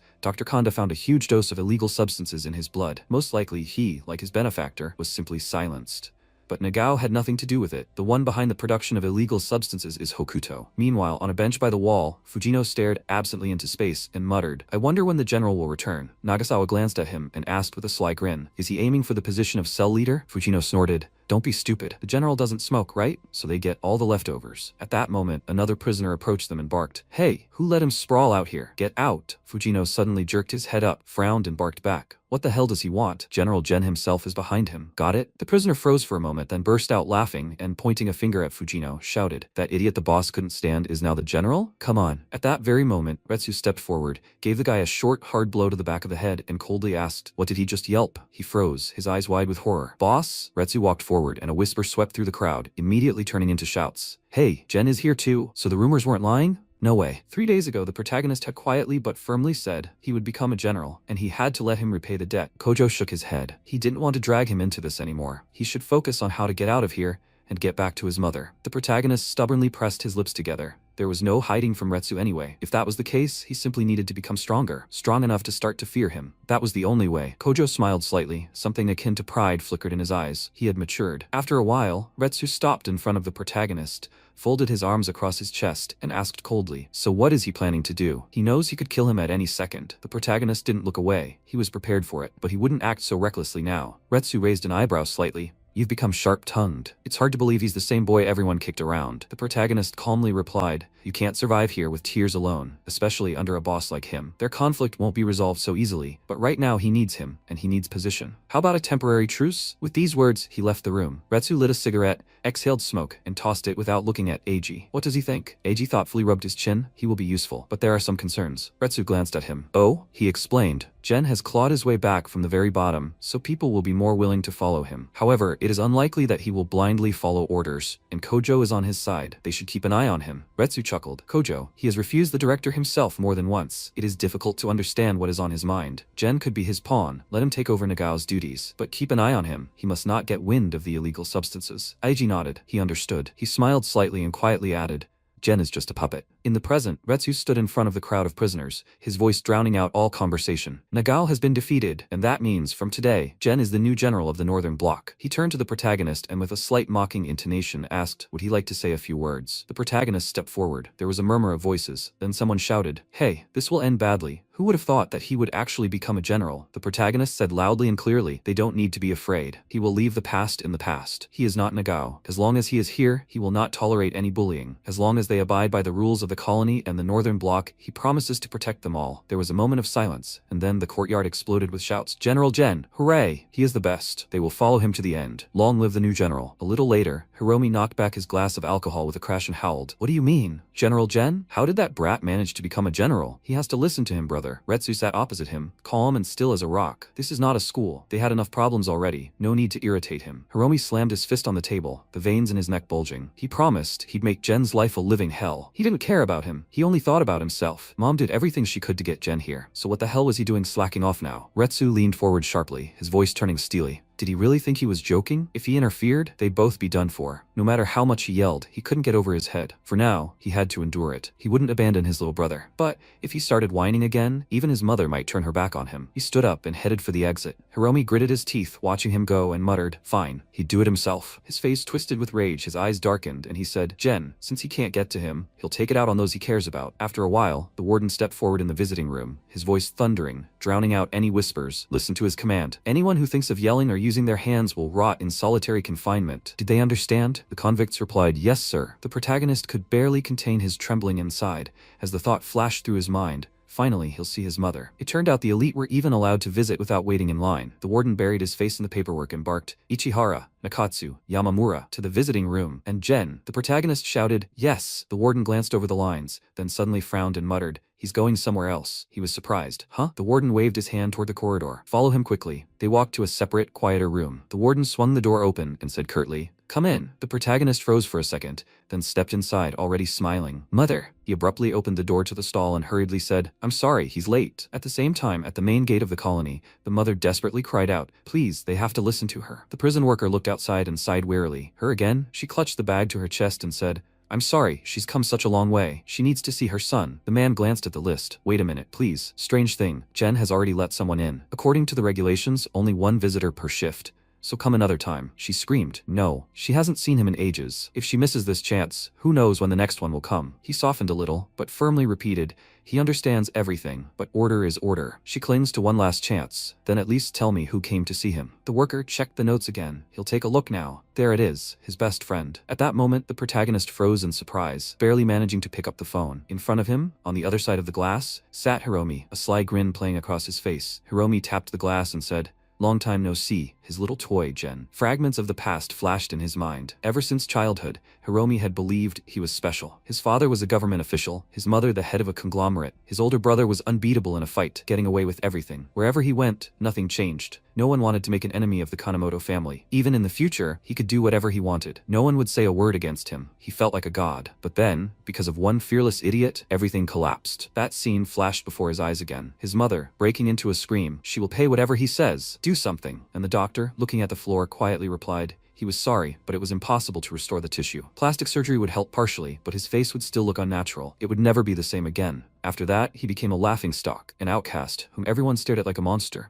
Who in this world needs a guy without a nose? His entire great future had washed away, as if it had never existed. He thought, it's all over. And now Hiromi calmly stuck his chopsticks into a plate of teokbokki and held it out. He knows, his mother's is simply incredibly delicious. The protagonist exploded. Idiot, what did he do to her? Hiromi just lazily shrugged. Oh, don't worry, he's been exhausted here, without her, right? He even took care of him. He recorded a video for him. Look closely at your precious mommy. He turned the phone screen to the glass. In the recording, several thugs were methodically beating his mother. She covered herself with her hands, but the blows came one after another. Hiromi chuckled contentedly. The quality is brilliant, right? He'd splurged on a fancy camera on purpose. He knew she was tough, unlike him. She'd endured it all without even a peep. True, torturing her was a bit boring. Skin and bones. So, do you like it? The protagonist screamed, his voice breaking with pain and rage. Mom, he'll never forgive him, Hiromi. He threw the phone down and at the same second slammed his fist against the glass with all his might. A network of cracks ran across the transparent surface. He growled. He swears he'll finish him off. The protagonist punched the glass again and shouted, his voice breaking with rage. If he wants to take it out on someone, go ahead, he's here. But he can't touch his mother. The next second, the guards burst into the room, shouting at the same time. Jen, calm down. Enough. The protagonist screamed. Coward, come out and fight like a man. The prison staff tried to restrain him, but the wave of anger was too strong.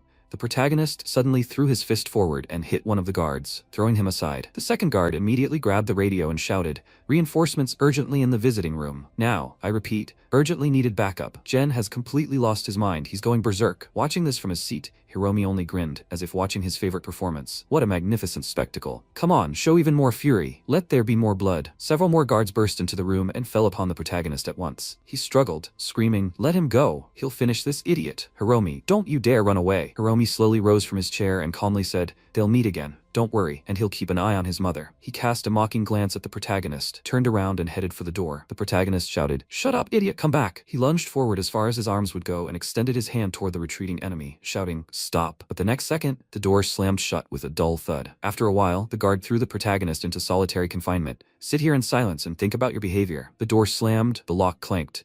The protagonist was left alone. He leaned his forehead against the cold wall and then slammed the door and growled. Damn it. He tried to collect his thoughts. How to protect his mother. Ask Kojo for help, but he can't rely on him forever. Damn. He thought he had become stronger. Was he still such a weakling if he couldn't even protect those closest to him? At that moment, calm footsteps were heard outside the door. Tetsu stopped at the bars, folded his arms across his chest, and said with a barely noticeable smile, "If problems were solved with one blow to the door, no one in this world would suffer." The protagonist flinched, recognizing the voice, and sharply raised his head. "Tetsu, what is he doing here?" Tetsu tilted his head slightly. He heard Hiromi looking in on him. He didn't think he'd be the one to end up alone after this. "So tell me, what happened that was so funny?" The protagonist smiled bitterly. "News really does travel fast among the leaders, only he arrived late." Tetsu calmly retorted, "Not at all. How about teaming up?" The protagonist frowned. "Teaming up? How could he be of use to him?" Tetsu said bluntly, "He's afraid Retsu will finish him off. If that happens, he won't see his mother and won't be able to return to a normal life, and he simply can't stand Retsu. Because of him, he can't rise higher. If they take him out, Hiromi will lose an ally and he will officially take his place. This will guarantee his safety." The protagonist said, "He's not the type to do things for others. What is his goal?" Tetsu, without looking away, continued, "He will hand over all of Retsu's affairs to him, and his gang won't interfere in his affairs anymore. Anyway, think about it.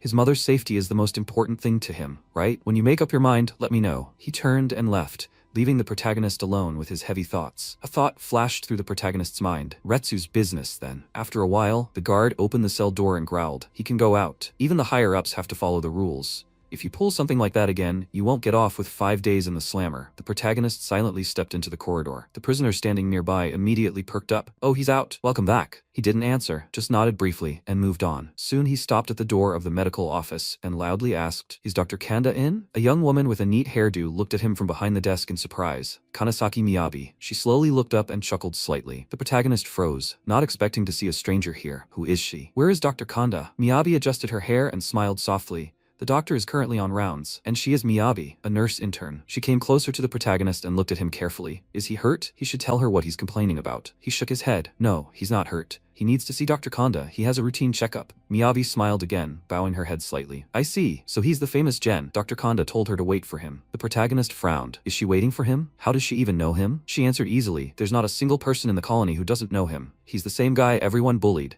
And then he took out his sworn enemy and took his place. She took another half step forward, her eyes shining with curiosity. "She's only been here 3 days, but she's already heard a lot. They say they almost knocked his eye out. Was that scary? And how did he get so strong? It's incredibly cool to defeat a monster like Nagao." The protagonist shuddered uncomfortably. "Nagao," she added. "He probably has some secret techniques. Will you show me?" He looked down and quietly replied, "He doesn't have anything like that." At that moment, Miyabi's phone rang briefly. She glanced at the screen, then sighed. "Time's up." "Okay, then wait for Dr. Kanda." "Oh, I almost forgot." She extended her hand and placed a lollipop in the protagonist's palm. From a medical point of view, sweets help calm the nerves. "Please, try not to end up in solitary confinement again, okay?" Then she waved, already heading for the door. "See you later, local star." The protagonist remained standing in the middle of the corridor, looking at the lollipop in his hand. He muttered, "Miyabi. Huh, interesting person." After some time, the protagonist was furiously raining punches on the punching bag. Beads of sweat flew in all directions. His knuckles bled, but he did not slow down. Kojo watched him, gritting his teeth, and then suddenly shouted, "Enough! He's covered in blood!" The protagonist froze for a moment, breathing heavily, and then snapped, "It's just a scratch. He's perfectly fine." He hit the punching bag again, putting all his pent-up rage into the blow, and hissed, "Do you still have training? He needs to get strong enough to crush Retsu, and fast." Kojo stepped closer, his voice harsh.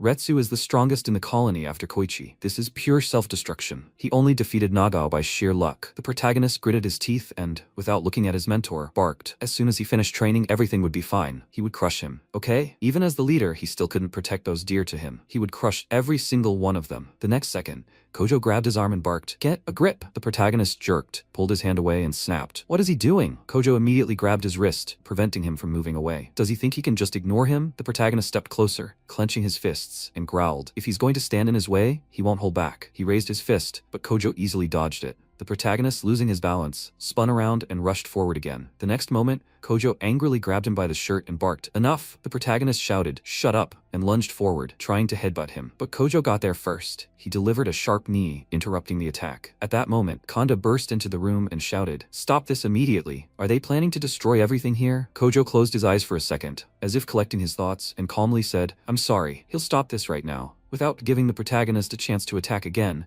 he struck him briefly and harshly on the neck, just enough to immobilize him. He picked up the limp body and turned to Kanda, examined his arm. She frowned. Why did they have to bring him to this state? Kojo said gloomily. Because of Hiromi, he'd completely lost his mind. He laid the protagonist on the bed and covered him with a blanket. That was the only way to stop him. Kanda came closer, bowing her head. Solitary confinement was always incredibly stressful. He needed to let off some steam. Kojo smiled bitterly. That alone wouldn't solve anything. A more radical solution was needed. After some time, the protagonist slowly came to his senses. Kojo stood before him, looking him straight in the eye. He calmly said, "Finally, he's awake." He'd been out for 3 hours. Apparently, they weren't letting him sleep in solitary confinement. The protagonist propped himself up on his elbows, wincing in pain, and quietly said, "I'm sorry." He even swung at him. Kojo waved his hand. Forget it. But he had to answer one question. Was he really going to fight Retsu? The protagonist clutched the sheet with his fingers and answered firmly. Hiromi was only being so brazen because of his parents' connections and his brother's strength. He had to eliminate this threat. He wasn't going to sit back and wait for Retsu to kill him. At that moment, Kanda shone a flashlight into his eyes, testing his reaction, and sternly said, "Think carefully. With his current strength, this was sheer recklessness. No one had ever defeated the boss. Be careful," the protagonist said,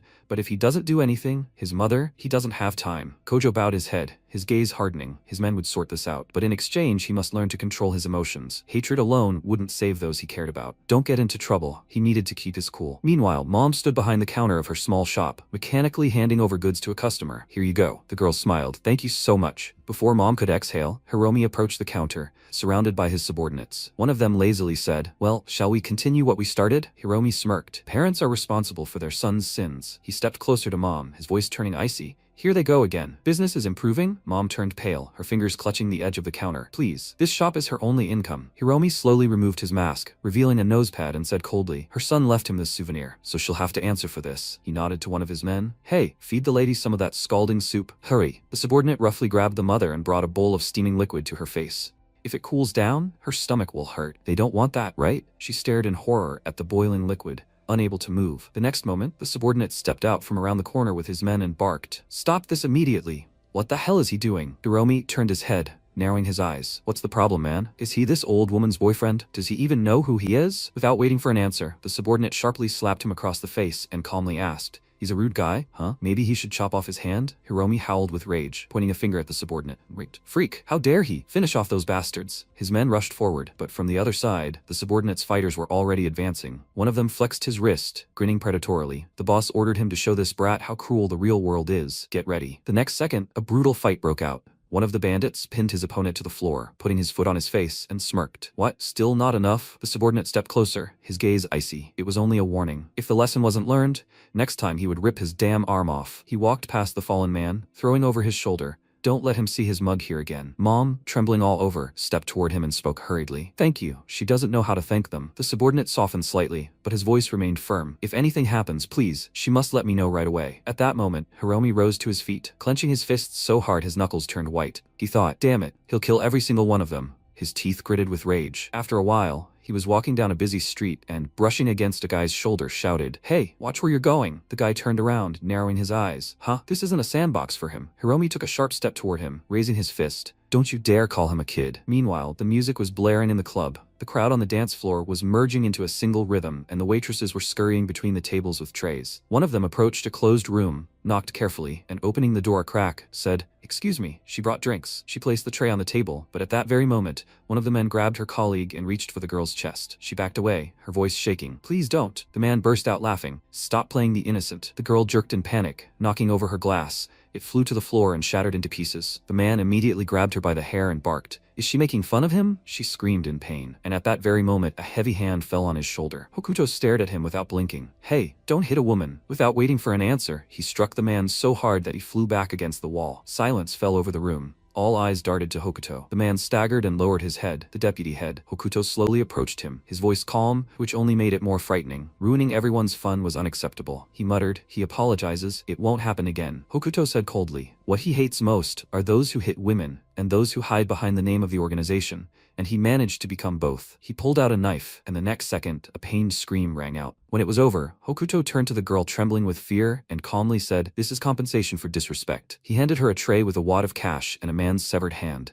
"She must remember, Haishan society honors its code." Her colleague, barely holding back tears, whispered, "Thank him so much. She will never forget this." The girls hurried out, and the deputy head said, "This idiot should be sold on the black market. Let him pay for the damage with his body." Hokuto sank onto the sofa, lazily waving his hand. Well, what are you standing there for? We need to have fun. The drinks are on me. The crowd immediately came to life. Joyful shouts rang out. Thank you, Deputy Head. Then we will not be shy. At that moment, a man approached him, leaned over, and quietly whispered something in his ear. Hokuto slightly raised an eyebrow. Did Akira lose to someone? The man replied. He rarely loses. Should he check? Hokuto put the glass on the table. No, it sounds interesting, so he will go himself. Meanwhile, Akira lay unconscious on the deserted street. A broken iron chair lying nearby, as if it had been thrown like a toy. Hiromi was breathing heavily, beads of sweat falling onto the asphalt. He stepped on Akira's chest and, gritting his teeth, barked. He sees? He has to say it again. These days youth have completely lost their fear. He took a step back, ran his hand over his face and chuckled. He's not that cool. All he has to do is get angry. At that moment, a leisurely clap of hands rang out from the darkness. Hokuto stepped into the light, crossing his arms over his chest. Impressive. Hiromi spun around, eyeing the stranger warily. What does he want? Hokuto stepped closer. He has strength and a good base, but he acts too roughly. Hiromi barked. Who the hell is he anyway? Hokuto calmly introduced himself. Hokuto. He should go with him. He will make him stronger. With these words, he placed a hand on his shoulder. Hokuto bowed his head slightly and added calmly. He will teach him to fight. For real. Hiromi frowned. His gaze darkened. He didn't know who he was. But what the hell was he planning? One of his subordinates lunged forward, shouting, "Ah, him!" But Hokuto only waved his hand briefly, and he froze, as if he had hit an invisible wall. Hokuto calmly said he would not force him. How about a bet? He would hit with only one hand and still win. Hiromi suddenly burst out laughing. He was so drunk, and now he was daydreaming. Go ahead, attack, old man. He shouldn't blame him if he ended up crying. Hokuto raised an eyebrow cheerfully. He was giving him 3 seconds. He could attack first. Hiromi snapped into a stance, his fists clenched tightly enough to crack. He didn't respect him at all. He would wipe that grin off his face with one punch. He swung, putting all his fury into the blow, but the next second his hand was clamped in an iron grip. Hokuto looked at him almost boredly. 3, 2. Hiromi gritted his teeth, trying to break free, but he couldn't move a finger. He thought, impossible. He can't even move. Hokuto said, 1, and then he struck from below upwards, right on the chin. Hiromi flew back and collapsed to the ground, raising a cloud of dust. He sighed heavily, propped himself up on his elbows, and stared at Hokuto. Impossible. His punch was much faster than his brother's. He didn't even have time to react. Hokuto held out his hand. If he wants to continue, that's fine with him. He was in a good mood today. Hiromi wiped the blood from his chin and barked, "Don't be overconfident." He just let his guard down. He can still fight. The next second, Hokuto grabbed him by the neck and yanked him into the air. He asked, "Fight? With what? With that mouth that only yapped?" Hiromi hung there, gasping for air, thinking in horror. He's a monster. His speed and strength were simply insane. Without letting go, Hokuto removed Hiromi's nosepiece with his free hand and idly twirled it in his fingers. Who would have thought he had such a secret? Maybe they flush it down the drain? Hiromi shouted, "Stop." Hokuto chuckled, "Hey." He could make it so he wouldn't have to hide his face anymore. Which would he choose? Hiromi muttered through clenched teeth, "Pim." Before he could finish, Hokuto abruptly let go.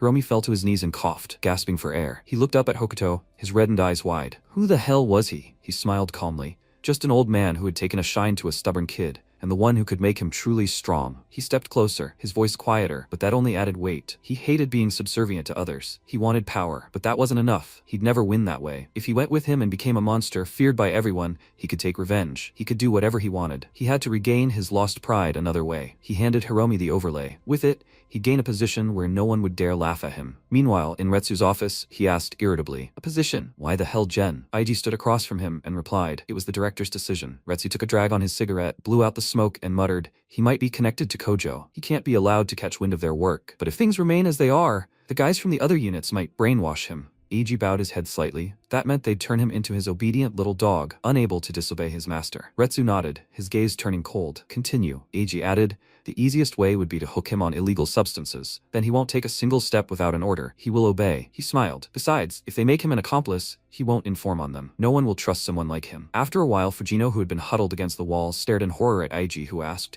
"Did he understand him?" He answered, "General, he can't." Eiji slowly turned to him. "Is he refusing? Does he think he's important just because Jen is now also a general?" He answered, "That's not true. Jen was just kind to him." Eiji said, "He sees it, he cares about his friends, but he's not asking him to kill him. Just slip it into his drink, or into his food. It's not difficult." "Isn't that the best way out?" Fujino recoiled. "Even if Jen doesn't say anything, Kojo won't forgive it. They'll kill him." Eiji stepped closer, his voice turning icy. "If you refuse, you'll die right here and now." Did he really think they'd let you go to Jen after he learned their secret? Fujino froze, his face white, his eyes wide with horror. He glanced from the bag to Eiji. Finally, he closed his eyes and quietly, almost in a whisper, said, "He'll do it." Eiji immediately broke into a satisfied smile. "That's great. He's giving him 3 days. He must behave naturally and without mistakes. Once he's finished, he'll become the new leader of the cell. He'll wait for good news." After that, he turned and headed for the exit.